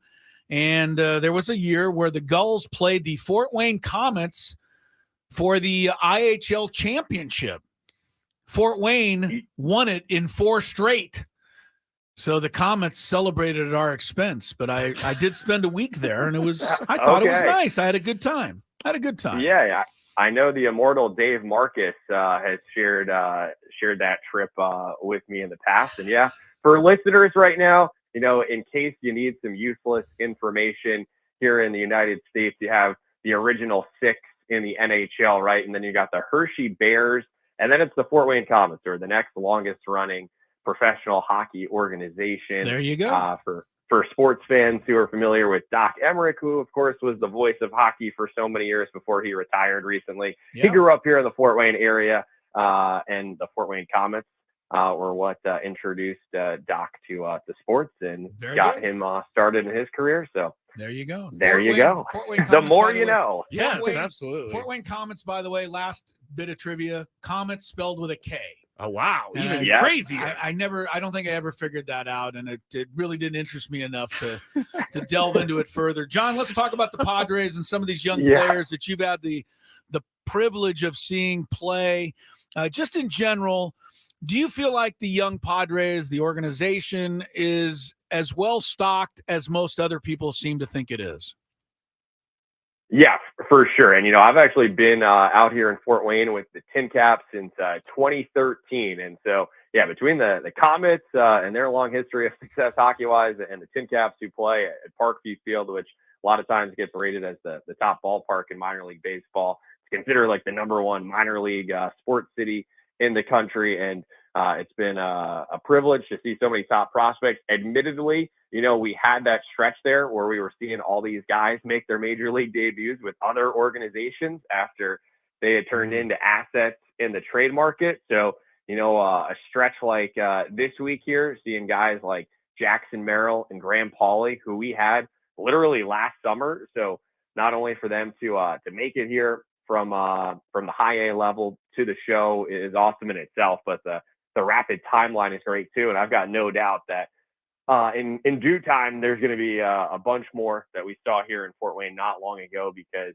I think that the Padres are first off, you just got to credit the scouting group, especially with the 2022 draft class that they had, even the year before that, which produced Merrill, but a lot of guys who are developing well, and not only the scouting group but the player development staff too, doing their part in grooming these guys to contribute to a club that obviously here has playoff and beyond expectations. We're talking to John Nolan here. He's the Fort Wayne Tin Caps play-by-play man on 97.3 The Fan. And so we were texting a little bit earlier about some of the different prospects that you've seen. And like you said, you've seen a lot of them. You've seen Ethan Salas. You've seen Jackson Merrill, Robbie Snelling, Dylan Lesko. But Jackson Merrill's the kind of hot topic here in San Diego right now. And you got to see him up close and personal and kind of out of the spotlight. What kind of player is Jackson Merrill? Yeah, and I think a lot of the scouting reports now are accurate. I mean, the first thing that comes to mind is just his ability to get the bat on the ball. And even I saw someone had shared stats from spring training, and I know it's only spring training, but comparing him to other top-tier prospects around the game from other organizations, he had by far the lowest swing and miss rate of any top prospect in big league spring training. And that goes right along with what we saw to him in the minors last year. And especially when you look back actually at the arc of his story in the minors last year, kind of inexplicably, there were 2 different weeks in the first month or so of the season in which he got a virus. So he was just physically not 100% in the early part last year, not to mention having to play in the cold of the Midwest. So through the first month or so, the numbers were not what we expected. I think actually when you step back at it now, and especially when you consider some of the conversation that people have about having him, in the deep end of the big leagues right now, how will he respond when he faces adversity and, inevitably at some point goes through a slump? There's obviously a difference between going through a slump against major league pitching and going through a slump against minor league pitching. But, he kind of had a bit of that humble pie last year, and a testament to the kind of character that he has, that he overcame that, and he went on to put up those gaudy numbers that you'd expect out of a top prospect in the minors. But I think, again, the thing that really just jumps out is it got to the point that he just was not striking out. And so if he wasn't barreling the ball up early in an AB, there would be situations where, he'd spoil those borderline pitches and, lay off borderline pitches when they were out of the zone. And, it might have taken 11 or 12 pitches, but he'd find a way to get on base. And so really steady, actually. I know Tony is traveling back right now. I think out of any prospect, and I'm not trying to be hyperbolic here, but out of any prospects that I've seen as far as a left-handed bat going through that old 5.5 hole, I mean, that was Jackson Merrill. He's not a guy who's usually trying to do too much. So he's not, I know he almost hit a home run today, but usually not swinging for the fences per se. He'll just, if the pitch on the outer part of the plate, he's got no problem, adjusting to what he's seeing and just knocking a single through the opposite side.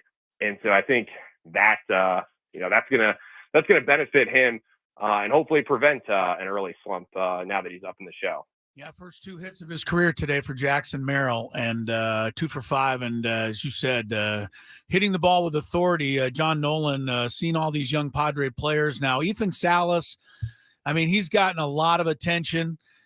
He's still like 12 years old. I mean, I know he's a little old. Not much. He's 17, I know he's 17, but I mean, are we seeing things from him that lead us to believe that he is the can't-miss prospect that people say he is? Yeah, I think with him, it's probably more the intangibles because of the fact that he's been so young, still 17 right now, and last year playing for the most part against guys who are closer to their mid-20s. I know he had a great run at the single A level down the road in Lake Elsinore, in which the numbers did kind of pop out of the box score. But as a catcher, I think it's more so about just the mental part of the game for him and how advanced he is there. And every pitcher that I've talked to in the minor league system that's worked with him, they just rave about his ability calling the game and what he can do defensively as a catcher to make things better for them. And I think he understands the importance and value of cultivating relationships with these guys. And again, that's part of why he had the quick ascension to Double-A last year, because that's where a lot of the top pitching prospects who, might get a call up at some point this year, or if not, then perhaps next year. And yeah, just really kind of fostering chemistry with them, and just carries himself as a complete professional, and part of byproduct of the fact that his own father played minor league baseball, and he's got an older brother in the minors and an uncle, I think a grandfather, and basically everyone in his family's played professional baseball. So he's grown up in that professional setting and environment. And I think a lot of fans know this by now, but just a reminder, even though he technically was considered the top international prospect in baseball last year out of Venezuela, spent a considerable part of his childhood in Florida. So that bilingual piece is another, pretty critical one in helping, the quick progress for him too. And well, we didn't have him for too long in Fort Wayne, so I can't say I got to know him on a personal level exceptionally well. But, in that short time, I learned that even though he was just a 17-year-old, he's kind of an old soul. Like, he's not someone who's got like a flashy sports car these days. I mean, I don't think he even really has dipped into his bonus money yet, but I know he is a fan of classic cars, and he's pretty knowledgeable about cars from decades ago. So it's just little stuff like that makes him different. Again, how many of us as adults sometimes struggle even to be on time, let alone early, and he's consistently, the first one in to the ballpark for early practice, and like the last one to leave, not in a rush to go do anything else, but just really focused on trying to be the best player that he can be. Talking to John Nolan here, play-by-play man for the Fort Wayne Tin Caps on 97.3 The Fan. We've seen a lot of players, or at least maybe not a lot, but multiple players coming from Double-A, skipping Triple-A, and going right to the big leagues. And since you're calling Double-A and these guys are going from where you're at to the big leagues, why do you think it's much easier for these guys to skip Triple-A? I don't know if it's necessarily easier for them to skip Triple-A, but just the reality of it here in this day and age is that like the geographic environment in not only El Paso, Texas, where the Padres AAA affiliate, the Chihuahuas, is, but also the majority of the teams in that Pacific Coast League play at elevation. And so it goes both ways for pitchers. They can execute pitches and induce what should be a routine fly ball, and then all of a sudden, thanks to the elements, it becomes a home run. And so not that there haven't been any guys who have pitched their way through the Pacific Coast League, but for some guys it can really throw them off. The numbers that are not representative. I think last year Pedro Avila was an example of that, right? Like, he did not have good numbers necessarily in AAA, and he held his own during his stints pitching in big league action. And then on the opposite side of things, maybe hitters can develop some bad habits because they don't even have to have their A swing to get a ball in the air, and next thing that elevation is turning it into a home run. And especially when you lock in here on what Mike Schilt and the Padres are trying to do, and be a team that executes situationally, you're not seeing a lot of those types of games in the PCL, where more often than not it can turn into something of a home run derby. So I think for that reason, that's definitely an aspect of why some guys are skipping AAA. It's not because, there's no value at all to playing at that level, but, some of the things there, because the elements make it skewed. And then also, I think when you step back and you look at sort of the roster makeup of AAA teams, that's a lot of what I suppose we would consider the 4A players, right? Guys who've kind of been back and forth in the big leagues and are more veteran. And obviously it's really important to have guys like, I figure this year, a Matthew Batten will be starting off there, a Kevin Plawecki, guys who have proven that they can contribute at the big league level. But, you're talking about sort of the core of the prospects, younger guys, in a way, it's a little bit better maybe to keep them together, at the AA stage. We've got about a minute left, but I want to spend it on Graham Pauley because I don't think a lot of people really know a lot about him. He hit 16 home runs for Fort Wayne last year. He's on this big league roster. He's kind of going to be coming off the bench, at least for now, pinch hitting. But what can he do, and what should we look for? Yeah, so Graham Pauley, first thing that just really stands out to me about him is the type of person that he is. I remember meeting him when he first arrived in Fort Wayne last year, and just like a really unassuming guy, but really polite, really respectful. So whether he's talking to a former major leaguer, maybe on the coaching staff in the clubhouse, or he's talking to a fan, he's like the exact same guy. And I had the chance to be out at Peoria in spring training last week before the big league team left, and talking with Graham, he was 100% the same exact, just extremely polite, professional, respectful person. So I think it says a lot, because the time in between, he was the Padres minor league player of the year, but no ego whatsoever from that. The guy has proven that he can hit.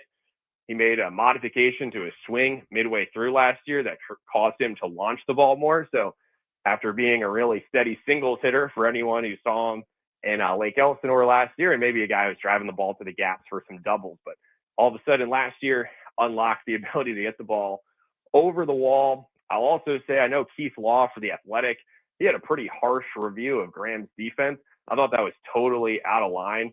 Not saying that Graham is going to be confused with Manny playing at third base, but I think you're talking about an above average athlete. So he's played all around the infield, even a little bit in the outfield. I trust in both like his IQ. I mean, he's got a degree from Duke in their economics program. I think between his IQ and his athleticism, he can more than hold his own in the field too. Well, John, you can certainly hold more than your own. Yeah, talking about these young Padre players, I know that our fans enjoyed hearing about it. And as we go along, I want to definitely catch up with you and track the progress of these younger players who eventually we'll see here in San Diego. Thanks for your time today. Enjoy the season. Best of luck to the Tin Caps. Yeah, for sure. Appreciate you guys and your coverage of the entire Padres system. And for me in the Eastern time zone, thanks to everyone on staff for you guys who help me out with my insomnia when it's late night and we're done with the minor league games and I'm just locked into the station here streaming online. So keep up the great work, and hope to be able to share more stories about guys making the quick rise through the minor league system here soon. We'll be ready. Thanks, John. We'll talk to you again. John Nolan right there, the play-by-play voice of the Fort Wayne Tin Caps. John Nolan, thank you, John. Very good stuff on the young Padres. We got to make way for the Scraby Chronicles. He'll keep you up to date on the NCAA tournament games. Closest one right now, second half, Duke 50, Vermont 44. Could have another upset brewing there. Who knows? Aztecs will take on Yale Sunday. Aztecs have been installed as a 5.5-point favorite. We still don't know the time? No official time yet on that game. All right. But it is time for the Scraby Chronicles and the Daily Gripe and all that goes with it. So all you Scrabinators, thank you. Pay attention. Wow. Your show is next. Have a good weekend, everybody. From Gwynn and Chris. Good night.